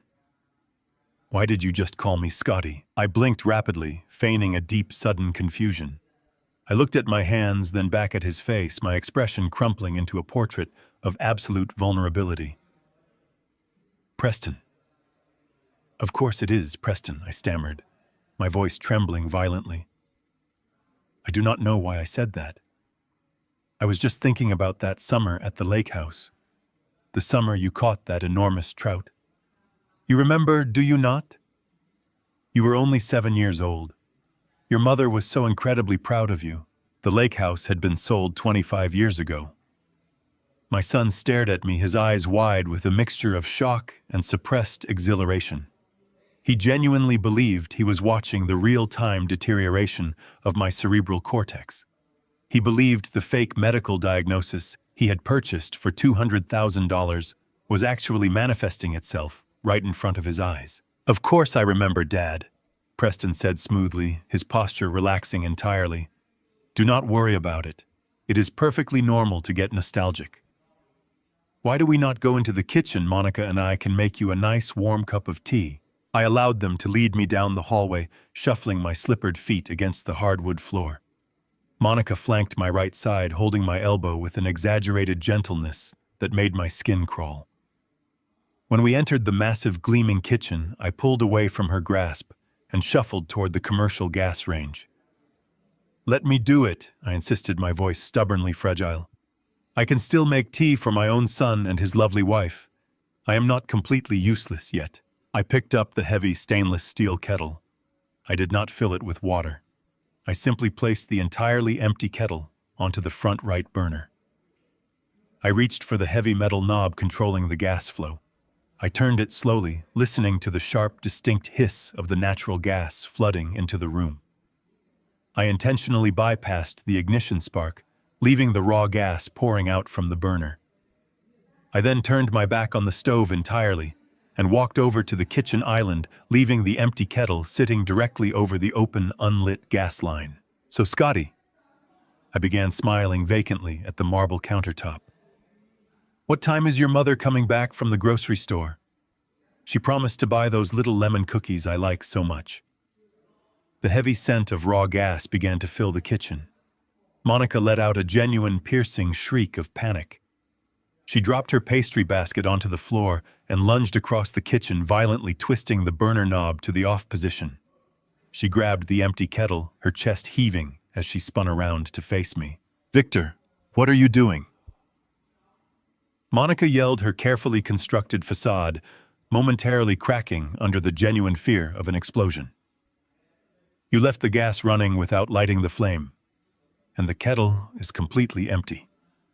You could have killed all of us. I flinched dramatically, taking a stumbling step backward, as if her raised voice had physically struck me. I looked at the stove in bewildered horror, then at Preston, my lower lip quivering pathetically. I am so sorry, I whispered, bringing my trembling hands up to cover my face. I do not know what I was doing. I thought I lit it. I just wanted to make tea for Sylvia when she gets home. I am so sorry. I am just so terribly confused today. Preston walked over and wrapped his arm around his terrified wife. He did not comfort me. He did not ask if I was all right. Instead, he looked at Monica, and a slow, dark, predatory smile spread across his face. It was the smile of a man who realized he had absolutely nothing left to fear. It is okay, Monica Preston said, his voice loud and clear, making no effort to conceal his cruel satisfaction. He cannot help it. The poor old man has completely lost his mind. Dr. Thorne was right. He is a profound danger to himself. We will have to accelerate the transfer timeline. He will not even survive the weekend without setting this entire mansion on fire. They stood right in front of me, openly discussing my institutionalization and the theft of my estate, entirely confident that my shattered brain could not comprehend a single word they were saying. They had completely lowered their guard. The wolves were comfortably resting inside the house, fully convinced the shepherd was blind, deaf, and dying. I kept my face buried in my trembling hands, projecting the absolute picture of a broken, senile old man weeping in his kitchen. But behind my fingers in the dark sanctuary of my own mind, I was not crying. I was smiling. The trap was perfectly set. The bait was taken. They were entirely unprepared for the devastating slaughter that was coming for them. The weekend arrived with a swift, brutal transformation of my home. The kitchen incident had eradicated any lingering caution my son and his wife possessed. In their greedy minds, I was already a ward of the state, a hollow shell, waiting to be carted off to a sterile room. They no longer spoke in hushed whispers. They paraded their victory through my hallways with absolute impunity. The profound shift in their behavior was sickening to witness, but it served my purposes perfectly. The trap was armed. By Saturday morning, the invasion officially began. I was sitting in my leather armchair by the window, pretending to stare vacantly at the rain, when the heavy rumble of a moving truck vibrated through the floorboards. I shuffled out into the grand foyer, leaning heavily on the polished mahogany banister. I watched a crew of burly men carrying an endless parade of atrocious furniture through my doors. They lugged hideous gold-painted sideboards, velvet chaises that smelled of mothballs, and gaudy ceramic lamps that looked like cheap carnival prizes. It was a chaotic circus of bad taste, entirely clashing with the refined elegance Sylvia and I had carefully curated over 4 decades. Trailing right behind the movers was Beverly, radiating a toxic, triumphant energy. She swept into my foyer wearing an ostentatious fur coat, pointing a manicured finger and shouting orders at the sweating men. "Put that dreadful mirror against the far wall," she shrieked, her voice echoing harshly against the high ceilings. "And take those drab landscape paintings down to make room for my portraits." I stood at the top of the grand staircase, gripping the railing to steady myself. Beverly had not asked for permission. She had not offered a polite warning. Emboldened by my fictional dementia, she was simply staking her claim, moving her tacky possessions into my home, as if I were already buried 6 feet under the earth. Monica emerged from the formal dining room carrying a clipboard and checking off items as they were unloaded. Preston trailed behind her, sipping coffee and nodding approvingly at the chaotic scene. They were transforming my home into their personal headquarters, a command center from which they would liquidate my assets to pay off Beverly's massive syndicate debts. I let out a soft, pathetic wheeze, ensuring they heard my frail presence on the landing. "Oh, Victor," Beverly cooed, looking up at me with a sickeningly sweet smile. "Do not worry your confused little head about all this noise.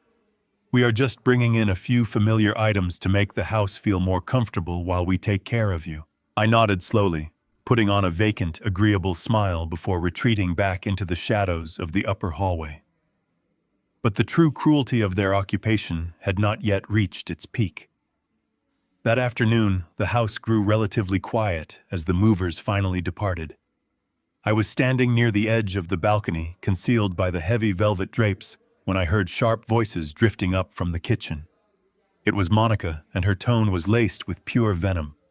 I peered down through the wrought iron balusters and saw her cornering Maria, my loyal housekeeper. Maria had been with my family for over 20 years. She had helped Sylvia arrange the garden. She had baked cookies for Preston when he was a boy. She was a woman of absolute integrity, a quiet, gentle soul who knew every corner of this estate and loved it just as much as I did. Monica was standing inches from Maria's face, holding up a small decorative silver spoon that normally rested on the dining room buffet. "I found this shoved into the bottom of your cleaning caddy," Monica hissed, her voice vibrating with manufactured outrage. "I have suspected for weeks that things were going missing around here. My father-in-law's mind is failing, and you thought you could take advantage of his condition to line your pockets. You thought nobody would notice silver disappearing from a confused old man." Maria stood frozen in shock, her dark eyes wide with horror and disbelief. She shook her head frantically, her hands gripping the edge of her white apron. "Mrs. Monica, please no," Maria pleaded, her voice breaking with genuine distress. "I would never take anything from Mr. Victor. I have served this family for 2 decades. I polished that spoon this morning and must have accidentally dropped it into the caddy. It was an honest mistake, I swear to you on my life. I have never stolen a single thing. Please, you must believe me. Mr. Victor knows me. He knows I am an honest woman." She looked up toward the ceiling, praying I would appear and defend her honor. "Do not bring him into this." Monica snapped, stepping forward and invading Maria's personal space. "He does not even know what day of the week it is. I am running this household now, and I will not tolerate a thief under my roof. Pack your belongings immediately. You are fired. If you are not off this property in exactly 1 hour, I will call the police and have you arrested for grand larceny. I will make sure you never find work in this city again. Go. Now." Maria let out a choked, devastated sob. Her shoulders collapsed under the weight of the cruel accusation. She covered her face with her hands and turned away, fleeing down the service corridor toward her modest living quarters. I watched the entire brutal exchange from the top of the stairs. My hands gripped the mahogany banister so tightly, my knuckles turned completely white. My entire body was trembling, but it was absolutely not from the fragility of old age. I was vibrating with a suppressed, boiling rage that threatened to consume me entirely. Monica had not fired Maria because she believed a spoon was stolen. She fired her because Maria was loyal to me. Maria was the only person left in the house who truly cared for my well-being, the only one who might question their medical narrative.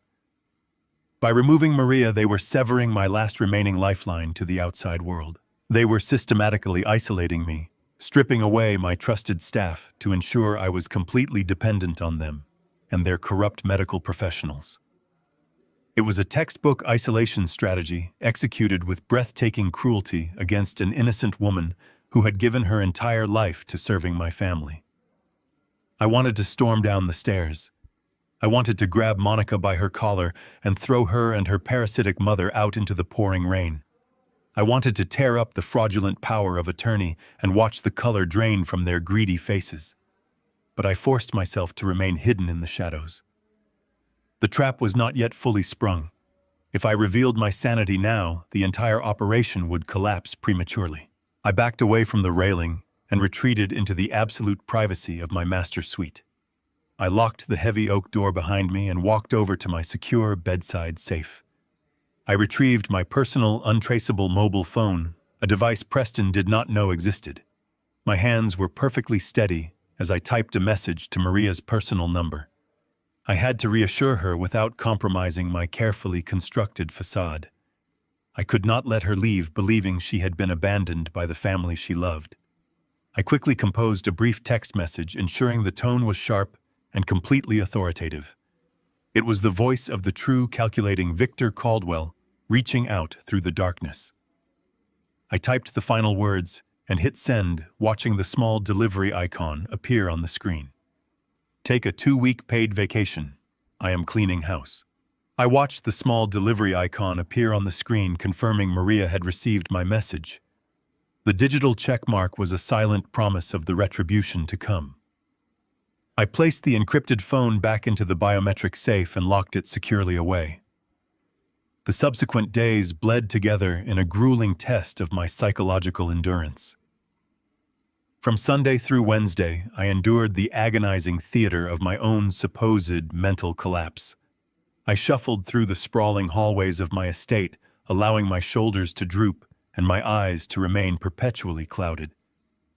I listened to the abhorrent sounds of Beverly redecorating the West Wing, her shrill voice barking demands at the temporary domestic staff Monica had hired to replace Maria.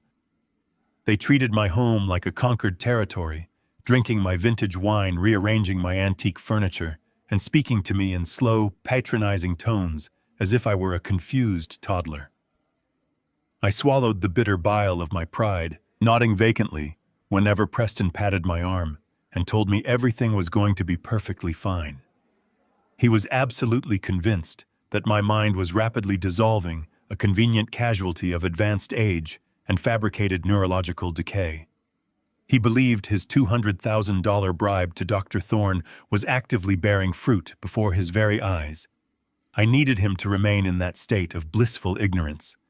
I needed his arrogance to swell to the point of absolute blindness. By Thursday evening, the atmosphere in the mansion felt thick with anticipation. The deadline for their hostile corporate takeover was rapidly approaching. The fraudulent medical documents Preston had submitted to the corporate board would trigger the emergency incapacitation clause by Friday afternoon. He was merely counting down the hours until he became the undisputed master of an $800 million empire. It was time to give him exactly what he desired, wrapped in a perfectly orchestrated illusion of surrender. The sky outside the towering estate windows had turned a bruised, stormy purple, perfectly matching the dark mood inside the house. I instructed the temporary staff to light a roaring fire in the grand library, a room that had served as my private sanctuary for decades. I positioned a heavy leather armchair directly in front of the crackling flames. I wrapped a thick woven wool blanket tightly around my shoulders, shivering slightly, to simulate a deep, pervasive cold that had nothing to do with the temperature of the room. I let my jaw hang slack, staring blankly into the hypnotic dance of the orange firelight. When the stage was perfectly set, I pressed the intercom button on the mahogany side table, my trembling finger slipping once before making contact. My voice emerged as a fragile, reedy whisper that echoed faintly through the mansion's internal speakers. "Preston, Monica," I called out, injecting a pathetic, wavering desperation into every syllable. "Could you please come to the library? I need to speak with you both. It is very important." I released the button and waited, my heart beating with a steady, lethal rhythm. Less than 2 minutes later, the heavy oak doors of the library creaked open. Preston and Monica stepped into the dimly lit room, their silhouettes outlined by the hallway light. They exchanged a swift, calculating glance before approaching my chair. Monica smoothed the front of her expensive silk dress, while Preston quickly arranged his features into a mask of deep paternalistic concern. "Dad." "Are you all right?" Preston asked, kneeling beside my chair and placing a firm hand on my blanket-covered arm. "You look terribly pale. Should we call the doctor?" I slowly turned my head to face him, allowing a single strategic tear to pool in the corner of my eye. I reached out from beneath the heavy wool blanket and grasped his hand with weak, trembling fingers. "I am so tired, son," I whispered, my voice cracking perfectly on the final word. "I am just so incredibly tired. The days are becoming so confusing, and my mind simply isn't what it used to be. Everything feels like a dense fog." I paused, letting my gaze drift toward Monica, who was standing slightly behind her husband, her eyes wide with a predatory, breathless anticipation. She could sense the victory. She could taste the absolute control. I looked back at Preston, squeezing his hand weakly. "I have been thinking about the future, Preston. About the company. About the estate. I cannot manage these burdens anymore. It is too much for me. I need to make sure that you and Monica are protected. I need to make sure my legacy is secure before the fog takes over completely." Preston leaned in closer, his breath hitching slightly. He was utterly captivated by my performance, entirely consumed by the illusion of my total defeat. "What are you saying, Dad? We are here for you. We will handle everything." "I know you will," I murmured, letting out a long, shuddering sigh. "That is why I have made a decision. Bring the corporate notary tomorrow at exactly 2 in the afternoon. Have Jonathan Pierce draft the final transfer protocols.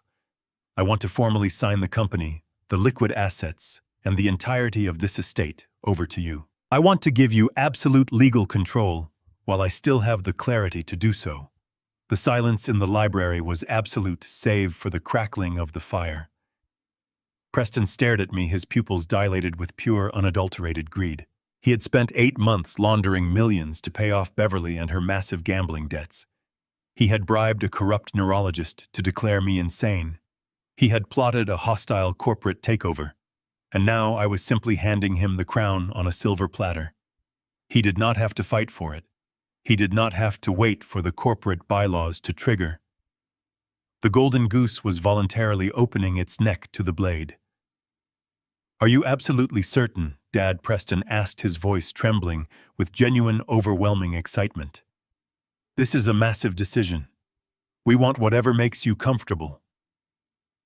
I nodded slowly, closing my eyes as if the simple act of speaking had drained the last reserves of my life force. "I am certain, Scotty," I whispered, using that detested childhood nickname one final time to cement the illusion of my cognitive decay. "Tomorrow at 2. Please just let me rest now." Preston patted my arm twice, stood up, and wrapped his arm tightly around Monica's waist. They quietly backed out of the library, murmuring false assurances and tender goodnights. The heavy oak doors clicked shut, plunging the room back into the shadows. The moment the latch engaged, the frail, trembling old man completely vanished. I threw the heavy wool blanket off my shoulders and stood up from the leather armchair. I walked over to the roaring fire, staring into the heart of the flames. My posture was perfectly straight. My hands were rock steady. The trap was meticulously baited, and the rats were rushing blindly toward the cheese. Tomorrow at 2, they would arrive with their notary, expecting to inherit a sprawling kingdom. Instead, they would find the wolf waiting to devour them. Friday afternoon arrived with a heavy, oppressive stillness. The antique grandfather clock in the grand hallway ticked with a slow, methodical rhythm, marking the final minutes of my son's temporary reign. It was 10 minutes to 2. I sat in my wheelchair near the perimeter of the formal living room, my legs covered by a thick tartan blanket. My chin rested heavily against my chest, and my eyes were half closed, perfectly projecting the image of a broken, compliant victim. But my mind was a steel trap, recording every single detail of the grotesque theater unfolding before me. The living room had been transformed into a staging ground for a bloodless coup. Preston stood by the marble fireplace, radiating a sickening, nervous energy. He was dressed in a bespoke Italian suit that reeked of unearned confidence. He repeatedly checked his heavy gold wristwatch, tapping his polished leather shoe against the Persian rug. Monica and Beverly sat together on the velvet sofa, looking less like family members and more like vultures circling a dying animal. They had dressed for a coronation. Monica wore a sleek, pearl-white designer gown that clung tightly to her frame, while Beverly had draped herself in a staggering amount of gaudy diamonds and a severe crimson dress. They were practically vibrating with a toxic, giddy anticipation. Standing near the grand piano were the architects of my supposed demise. Dr. Aris Thorne, the prominent neurologist who had sold his medical oath for $200,000, stood nursing a crystal tumbler of sparkling water. He wore a perfectly tailored charcoal suit, his silver hair immaculately groomed. He projected an aura of absolute medical authority, a brilliant disguise for a man devoid of a moral compass. Beside him stood a short, balding man clutching a thick leather briefcase to his chest. This was the notary, undoubtedly a corrupt associate Preston had acquired to stamp the final seals on my financial execution. At exactly 5 minutes to 2, Preston walked over to the mahogany bar cart and retrieved a chilled bottle of vintage champagne. The sharp pop of the cork echoed loudly in the cavernous room, a sound of premature victory. He poured the bubbling golden liquid into 5 crystal flutes, handing them out to his accomplices. He bypassed me entirely, leaving me sitting in the shadows. I watched as they huddled together near the center of the room, their voices dropping into hushed conspiratorial whispers. I slowed my breathing, tuning my hearing to catch their conversation. They were so blinded by their own greed, so completely convinced of my cognitive decay that they barely bothered to conceal their words. Beverly took a long sip of her champagne, her hands trembling slightly, betraying the desperate panic beneath her arrogant facade. "We wire the funds to Macau the very second the ink is dry on those transfer documents," Beverly hissed, her voice tight with terror and anticipation. "I spoke to their intermediaries this morning. They are losing their patience, Preston. We cannot afford a single banking delay." Preston nodded, confidently, swirling the champagne in his flute. "Do not worry about the syndicates, Beverly. The emergency incapacitation clause gives me total, unrestricted control over the primary holding accounts. The board secretary received Thorne's medical affidavit yesterday. Once the notary seals these final signature waivers, the entire $800 million treasury is mine to command. I will have the $4.5 million wired offshore by 3 o'clock, and we will still have hundreds of millions left to play with. We are absolutely untouchable." Monica laughed, a bright, chilling sound that cut through the heavy air. She looked over at me, her eyes sweeping over my slumped, pathetic form with pure, unadulterated disgust. "And what do we do with him?" she asked, gesturing vaguely in my direction but with her champagne flute. I do not want him lingering around the house all weekend. It is completely depressing. Dr. Thorne stepped forward, adjusting his expensive silk tie. Elmwood Nursing Home is expecting a secure transport vehicle at 4 o'clock, he stated in his smooth, practiced baritone. The private suite is fully prepared. They specialize in severe dementia cases. Once he is admitted under my medical directive, he will be heavily sedated and comfortably isolated. You will never have to deal with his outbursts or his wandering again. The notary nervously cleared his throat, tapping his fingers against his thick leather briefcase. We just need to execute the documents smoothly, he murmured, his eyes darting toward the heavy oak doors. As long as he provides a physical signature or a verifiable thumbprint in my presence, the legal transfer of the estate and the corporate voting rights will be permanently binding. The court will recognize the medical power of attorney unconditionally. They clinked their glasses together, sealing their wicked pact. They were celebrating the theft of my life, the destruction of my freedom, and the complete annihilation of my legacy. They believed they had outsmarted a titan. They believed they could siphon away my wealth to satisfy violent criminals and lock me in a sterile padded room to rot until I died. They had planned my funeral while I was still breathing. I sat in my wheelchair feeling the coarse wool of the tartan blanket against my palms. I did not feel fear. I did not feel sadness. I felt an absolute freezing clarity. The antique grandfather clock in the hallway began to chime its deep resonant bells, striking 2 o'clock. The sound reverberated through the grand living room, silencing their whispers. Preston set his empty champagne flute down on the marble coffee table with a sharp, decisive clink. He nodded to the notary, who immediately unlatched his leather briefcase and pulled out a thick stack of legal documents. Dr. Thorne stepped to the side, maintaining a posture of objective medical supervision. Monica and Beverly moved closer to the fireplace, their eyes gleaming with toxic excitement, watching the final act of their brilliant heist unfold. Preston walked slowly toward my wheelchair, carrying a silver fountain pen. He crouched down in front of me, putting on his mask of gentle, loving concern. He reached out and placed a warm hand over my knee. "Dad," he said softly, his voice dripping with false empathy. "It is time. The doctors and the lawyers are here just like we discussed yesterday. We are going to take care of everything for you just like you wanted. I need you to sign a few papers to make sure you are safe and protected." I kept my head down, staring blankly at the polished wooden floor. I let my right hand tremble violently as I slowly lifted it from beneath the heavy blanket. Preston smiled a triumphant, sickeningly sweet smile as he held out the silver pen. He believed he had won. He believed I was gone. He was unaware that Jonathan Pierce waited outside the gates, flanked by federal investigators and corporate security. I took a deep, silent breath, feeling the formidable power of my empire surging back into my veins. The illusion was over. The trap was ready to snap shut, and the wolves were entirely at my mercy. I did not take the silver fountain pen from my son. Instead, I let my trembling hand fall back onto my lap and offered Preston a slow, confused blink. I whispered that I needed my special reading glasses from my study to properly see the lines on the documents. Preston, desperate to keep me agreeable and entirely focused on getting my signature, enthusiastically nodded and patted my shoulder. He stepped aside, allowing me to wheel myself out of the formal living room and down the long corridor. I pushed through the heavy oak doors of my private study, leaving the wolves to their celebratory champagne.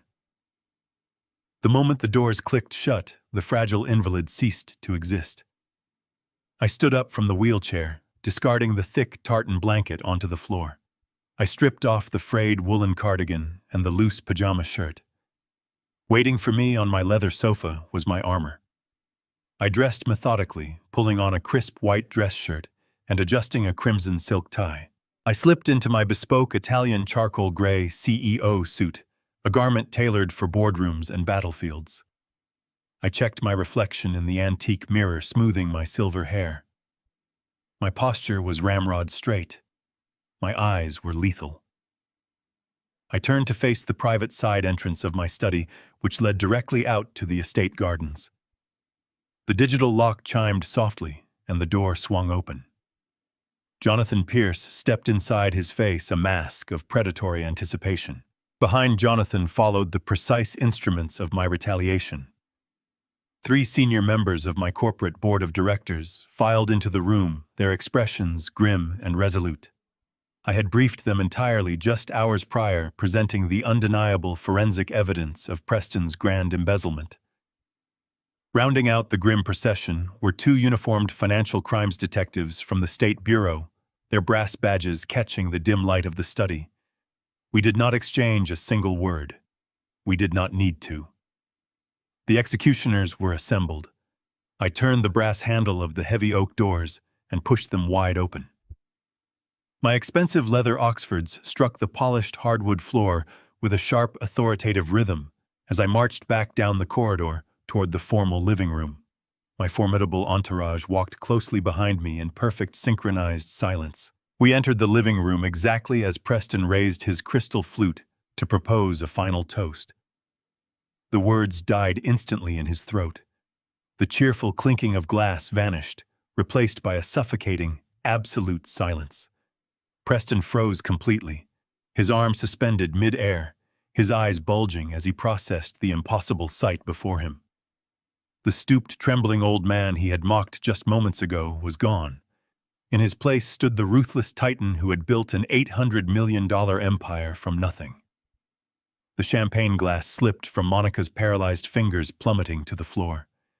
The delicate crystal shattered against the Persian rug, the golden liquid rapidly soaking into the expensive wool. No one moved to clean it up. Beverly let out a soft, strangled gasp, bringing a manicured hand up to cover her mouth, her eyes darting frantically between me and the uniformed detectives standing shoulder to shoulder near the entrance. Dr. Aris Thorne lost all his practiced medical authority in a fraction of a second. The color violently drained from his face, leaving his skin an ashen, sickly gray. The corrupt notary instinctively clutched his thick leather briefcase to his chest, taking a slow, terrified step backward toward the marble fireplace. "Hello, Preston," I said, my voice ringing out with deep, commanding resonance entirely devoid of the pathetic waver I had utilized all week. I decided I did not need my reading glasses after all. I brought a few trusted associates to review the documentation instead. Preston swallowed hard, his vocal cords paralyzed by sheer primal panic. He looked at Jonathan Pierce, then at the furious board members, and finally at the stoic police detectives. His meticulously constructed fantasy was violently imploding before his very eyes. "Dad," he finally stammered, his voice cracking pitifully. "What is the meaning of this? Why are the police in our house?" I stepped further into the room, my gaze sweeping over the pathetic group of conspirators. "This is not your house, Preston," I corrected him, my tone laced with glacial hostility. "And these officers are not here for a social visit. They are here to dismantle a criminal syndicate operating out of my corporate treasury." Jonathan stepped forward, opening his sleek black briefcase and extracting the forensic audit files. "Let us discuss your emergency incapacitation clause." Preston Jonathan began, his voice cutting through the silent room like a razor blade. "Or rather, let us discuss the $200,000 wire transfer you sent to an offshore account controlled by Dr. Thorne in exchange for a fabricated diagnosis of stage 2 dementia." Dr. Thorne flinched violently, his crystal tumbler shaking in his grip. "That is an absurd accusation," the doctor sputtered, attempting to muster a shred of professional indignation. "I am a highly respected neurologist. This is a gross violation of medical privacy." The taller of the 2 detectives stepped forward, holding a printed warrant in his gloved hand. "We have full access to your deleted private server, Dr. Thorne," the detective stated coldly. "We have the encrypted email chain detailing your price for a fraudulent medical affidavit. You are currently under arrest for criminal conspiracy, medical fraud, and grand extortion." The doctor collapsed onto the velvet sofa, dropping his head between his knees as his lucrative career instantly evaporated. I turned my attention away from the disgraced physician and locked my eyes directly onto Beverly. The arrogant socialite was hyperventilating, her heavy diamond necklace rising and falling rapidly against her chest. "And now we must address the phantom vendors," I said, my voice dropping to a dangerous, terrifying calm. $4.5 million, Preston. You siphoned $4.5 million out of my company using completely fraudulent logistics contracts. Preston took a desperate step backward, shaking his head. "Dad, please, I can explain everything. I was trying to invest it. I was trying to grow the portfolio." I cut him off, my voice booming across the room. "You were wiring the capital to offshore VIP accounts in Macau to cover the massive violent debts incurred by your degenerate mother-in-law. You were feeding my life's work to the triads to protect this parasitic woman from her own severe gambling addiction." Beverly let out a wretched sobbing wail, burying her face in her hands. Monica turned on her mother, her eyes wide with a mixture of betrayal and absolute terror. The corrupt notary quietly placed his briefcase on the floor and raised his hand, desperately trying to signal his surrender to the advancing police detectives. "It is officially over," Preston declared, watching the federal officers retrieve their steel handcuffs. "Your accounts are permanently frozen. Your power of attorney is legally voided. The board of directors has voted to terminate your employment effectively immediately. You wanted to inherit my empire. Instead, you are now going to inherit a prison cell." I did not raise my voice. I did not need to yell to command the absolute attention of every single person in that room. My power had never resided in volume. It resided in precision. I stepped forward and retrieved a thick, leather-bound folder from Jonathan. I tossed it onto the glass surface of the coffee table. It landed with a heavy, definitive thud that made the crystal champagne flutes rattle against each other. The sound echoed like a judge striking a wooden gavel. "Inside that folder is the complete, unredacted financial history of your pathetic little conspiracy," I stated, my voice dropping to a deadly, icy whisper that chilled the air. "It contains every single unauthorized transaction, every hidden email, and every offshore routing number you foolishly believed were untraceable. Let us begin with you, Beverly." The older woman flinched, as if I had physically struck her. She clutched her diamond necklace, her breathing shallow and frantic. I kept my gaze locked onto her trembling form. "You owed $3.2 million to a violent gambling syndicate operating out of Macau." I continued enunciating every word with surgical cruelty. "You thought you could use my son to bleed my corporate accounts dry to save your own worthless skin. You thought my legacy was nothing more than a personal slush fund to cover your degenerate lifestyle. We have the wire transfers, Beverly. We have the digital signatures. We have the encrypted communication between your offshore shell companies and the syndicate operatives." Beverly did not try to deny it. She could not formulate a single word of defense. Her legs simply gave out beneath her. She collapsed heavily into the nearest armchair, burying her face in her hands and weeping with loud, ugly, gasping sobs. The arrogant queen of high society was instantly reduced to a terrified, broken criminal waiting for her inevitable prison sentence. I turned my attention to the two men standing frozen near the fireplace.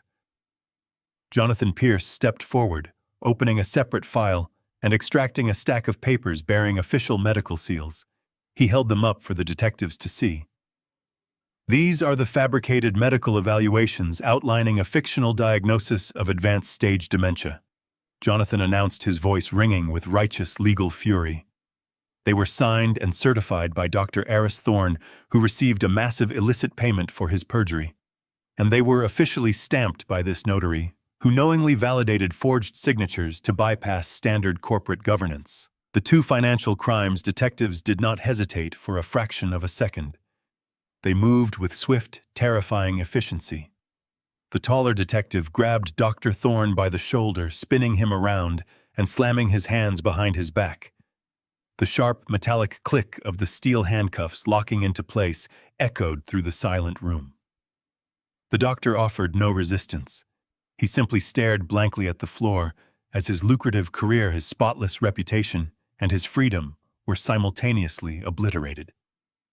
The second detective moved toward the sweating notary, who dropped his heavy leather briefcase and immediately raised his trembling hands in the air, murmuring desperate, pathetic apologies that fell on entirely deaf ears. He was handcuffed and pushed roughly toward the doorway alongside the disgraced physician. Preston stood completely paralyzed. His perfect custom-tailored suit suddenly looked like a cheap costume. The smug, predatory arrogance that had defined his demeanor for the past week had been entirely erased, replaced by the hollow, wide-eyed stare of a man watching his executioner approach. He looked at the folder on the glass table, then at the detectives, and finally at me. "Dad, please, you have to listen to me," Preston begged, his voice cracking into a high, pathetic whine. "I am your son. You cannot do this to your own flesh and blood. We can fix this. I will pay back every single cent. I will work for the rest of my life to make it right. Do not let them take me away." I looked at the man standing before me and felt absolutely nothing. The paternal bond he was desperately trying to invoke had been severed the moment he chose to steal my life. "You stopped being my son the day you decided to treat me like a disposable burden," I replied, my deadly whisper cutting through his desperate pleas. "But you did not just steal from me, Preston. You failed to read the most important document of all. You failed to understand the foundational architecture of the empire you were trying to conquer." I gestured toward Jonathan, who pulled a final heavy document from his briefcase. "This is the master charter of the Caldwell Family Trust," I explained, watching the last remaining drop of color drain from Preston's face. "It is an ironclad legal fortress designed to protect my assets from external predators and internal parasites alike. I updated it 5 years ago, long before your pathetic scheme was ever conceived." Preston stared at the document, his lips moving soundlessly as he tried to comprehend the magnitude of his fatal error. I leaned closer to him, ensuring he heard every single syllable of his ultimate destruction. "The trust contains a very specific, irreversible countermeasure," I whispered. "It clearly dictates that any attempt to usurp control of the estate or the corporate holding company via fraudulent medical incapacitation automatically and permanently triggers the absolute disinheritance clause." The words hung in the air, heavy and lethal. Preston gasped, stumbling backward, as if the oxygen had been violently sucked from the room. He realized the trap had not just caught him. It had completely obliterated his future. "You are stripped of everything, Preston," I declared, my voice echoing with final absolute authority. "You are fired from the company. You are removed from the trust. You are permanently disinherited. You do not own a single share of stock, a single brick of this estate, or a single cent of my wealth. You have absolutely nothing." The taller detective released his grip on the corrupt doctor and walked slowly toward my son. "Preston Caldwell," the detective stated, his voice a flat, uncompromising baritone. "You are under arrest for grand larceny, corporate embezzlement, wire fraud, and criminal conspiracy. You have the right to remain silent. Anything you say can and will be used against you in a court of law. You have the right to an attorney." Preston did not fight. He did not scream. He simply held out his wrists, allowing the cold steel to bind him. He was absolutely nothing more than a deeply hollow, entirely defeated, and miserably broken shell of a man who had finally met his ultimate destiny. Monica had been standing near the sofa, watching her entire universe violently implode in a matter of minutes. As the detective recited the Miranda rights to her husband, her fragile facade completely shattered. She dropped heavily to her knees on the expensive Persian rug, the pristine white fabric of her designer gown pooling around her.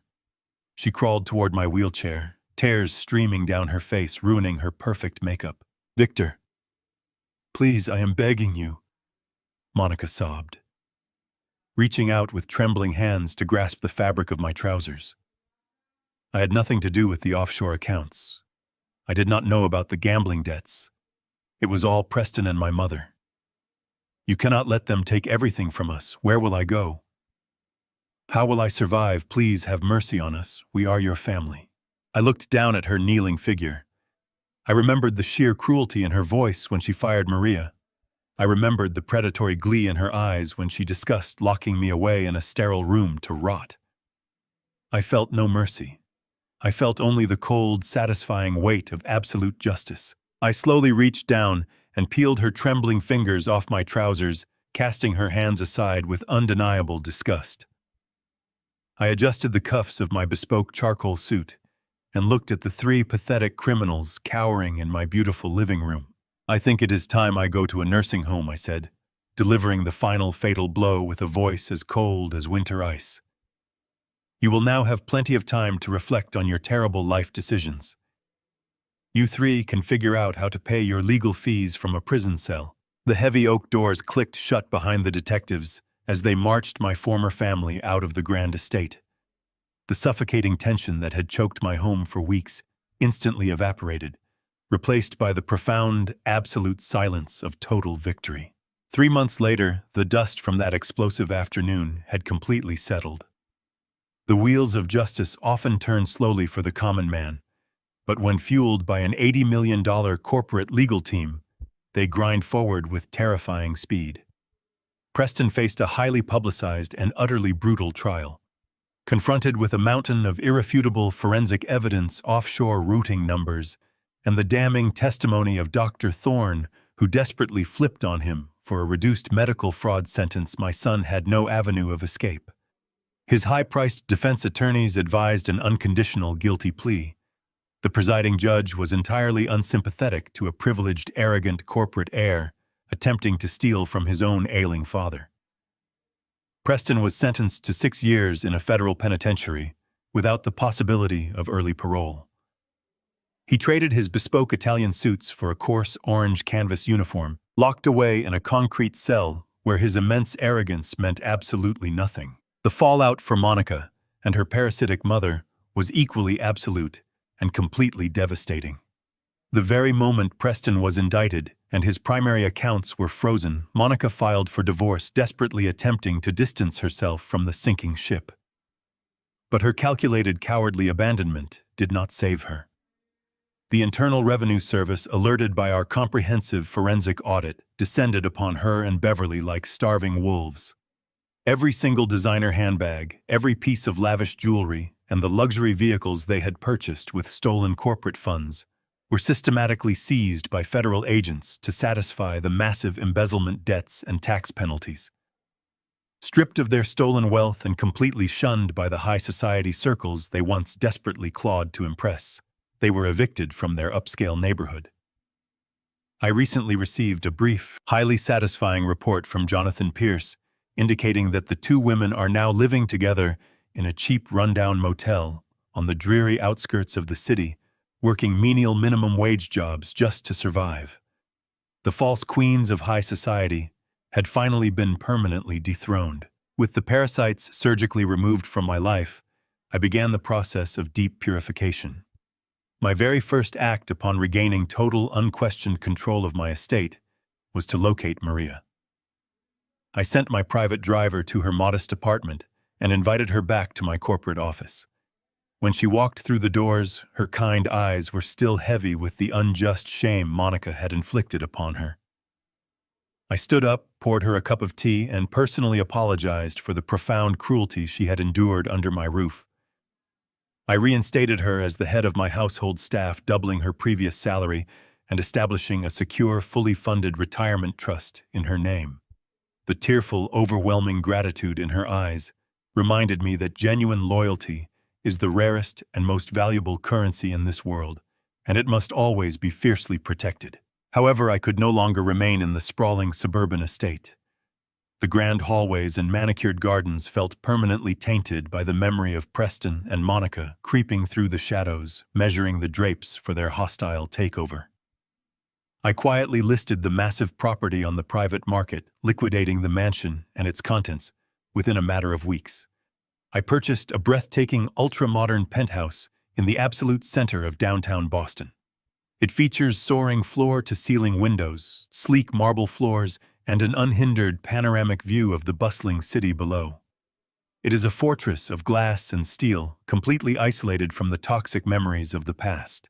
With the embezzled $4.5 million fully recovered from the frozen Macau syndicate accounts, I refused to absorb the tainted capital back into my corporate treasury. Instead, I channeled every single cent of that recovered money into a new, heavily endowed philanthropic foundation. I established a massive, prestigious business scholarship entirely in Sylvia's name.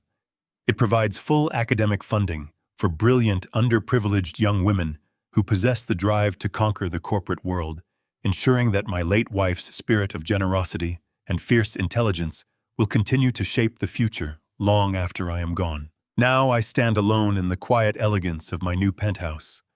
The sun is setting, casting a brilliant golden fire across the Boston skyline. I hold a heavy crystal glass filled with rare aged bourbon, the amber liquid catching the fading light. I take a slow, satisfying sip, feeling the smooth warmth slide down my throat. I look out over the sprawling city, a king who successfully defended his castle against the very heirs who sought to usurp his throne. In life, there is a dangerous misconception that old age equates to weakness. People assume that because a man's hair turns gray, his mind goes dull and his fangs lose their sharpness. But my son forgot one vital truth. You do not survive 50 years in the trenches of the corporate world by being soft. True strength isn't about screaming when you are wronged. It is about staying silent, gathering your evidence, and striking only when you hold all the cards. Never confuse a father's patience and love with stupidity. A sleeping wolf is still a wolf. Have you ever had a family member mistake your kindness for weakness? How did you handle their betrayal? Drop your story in the comments below. I read every single one. If my story gave you chills, hit that subscribe button and turn on notifications for more brutal life lessons.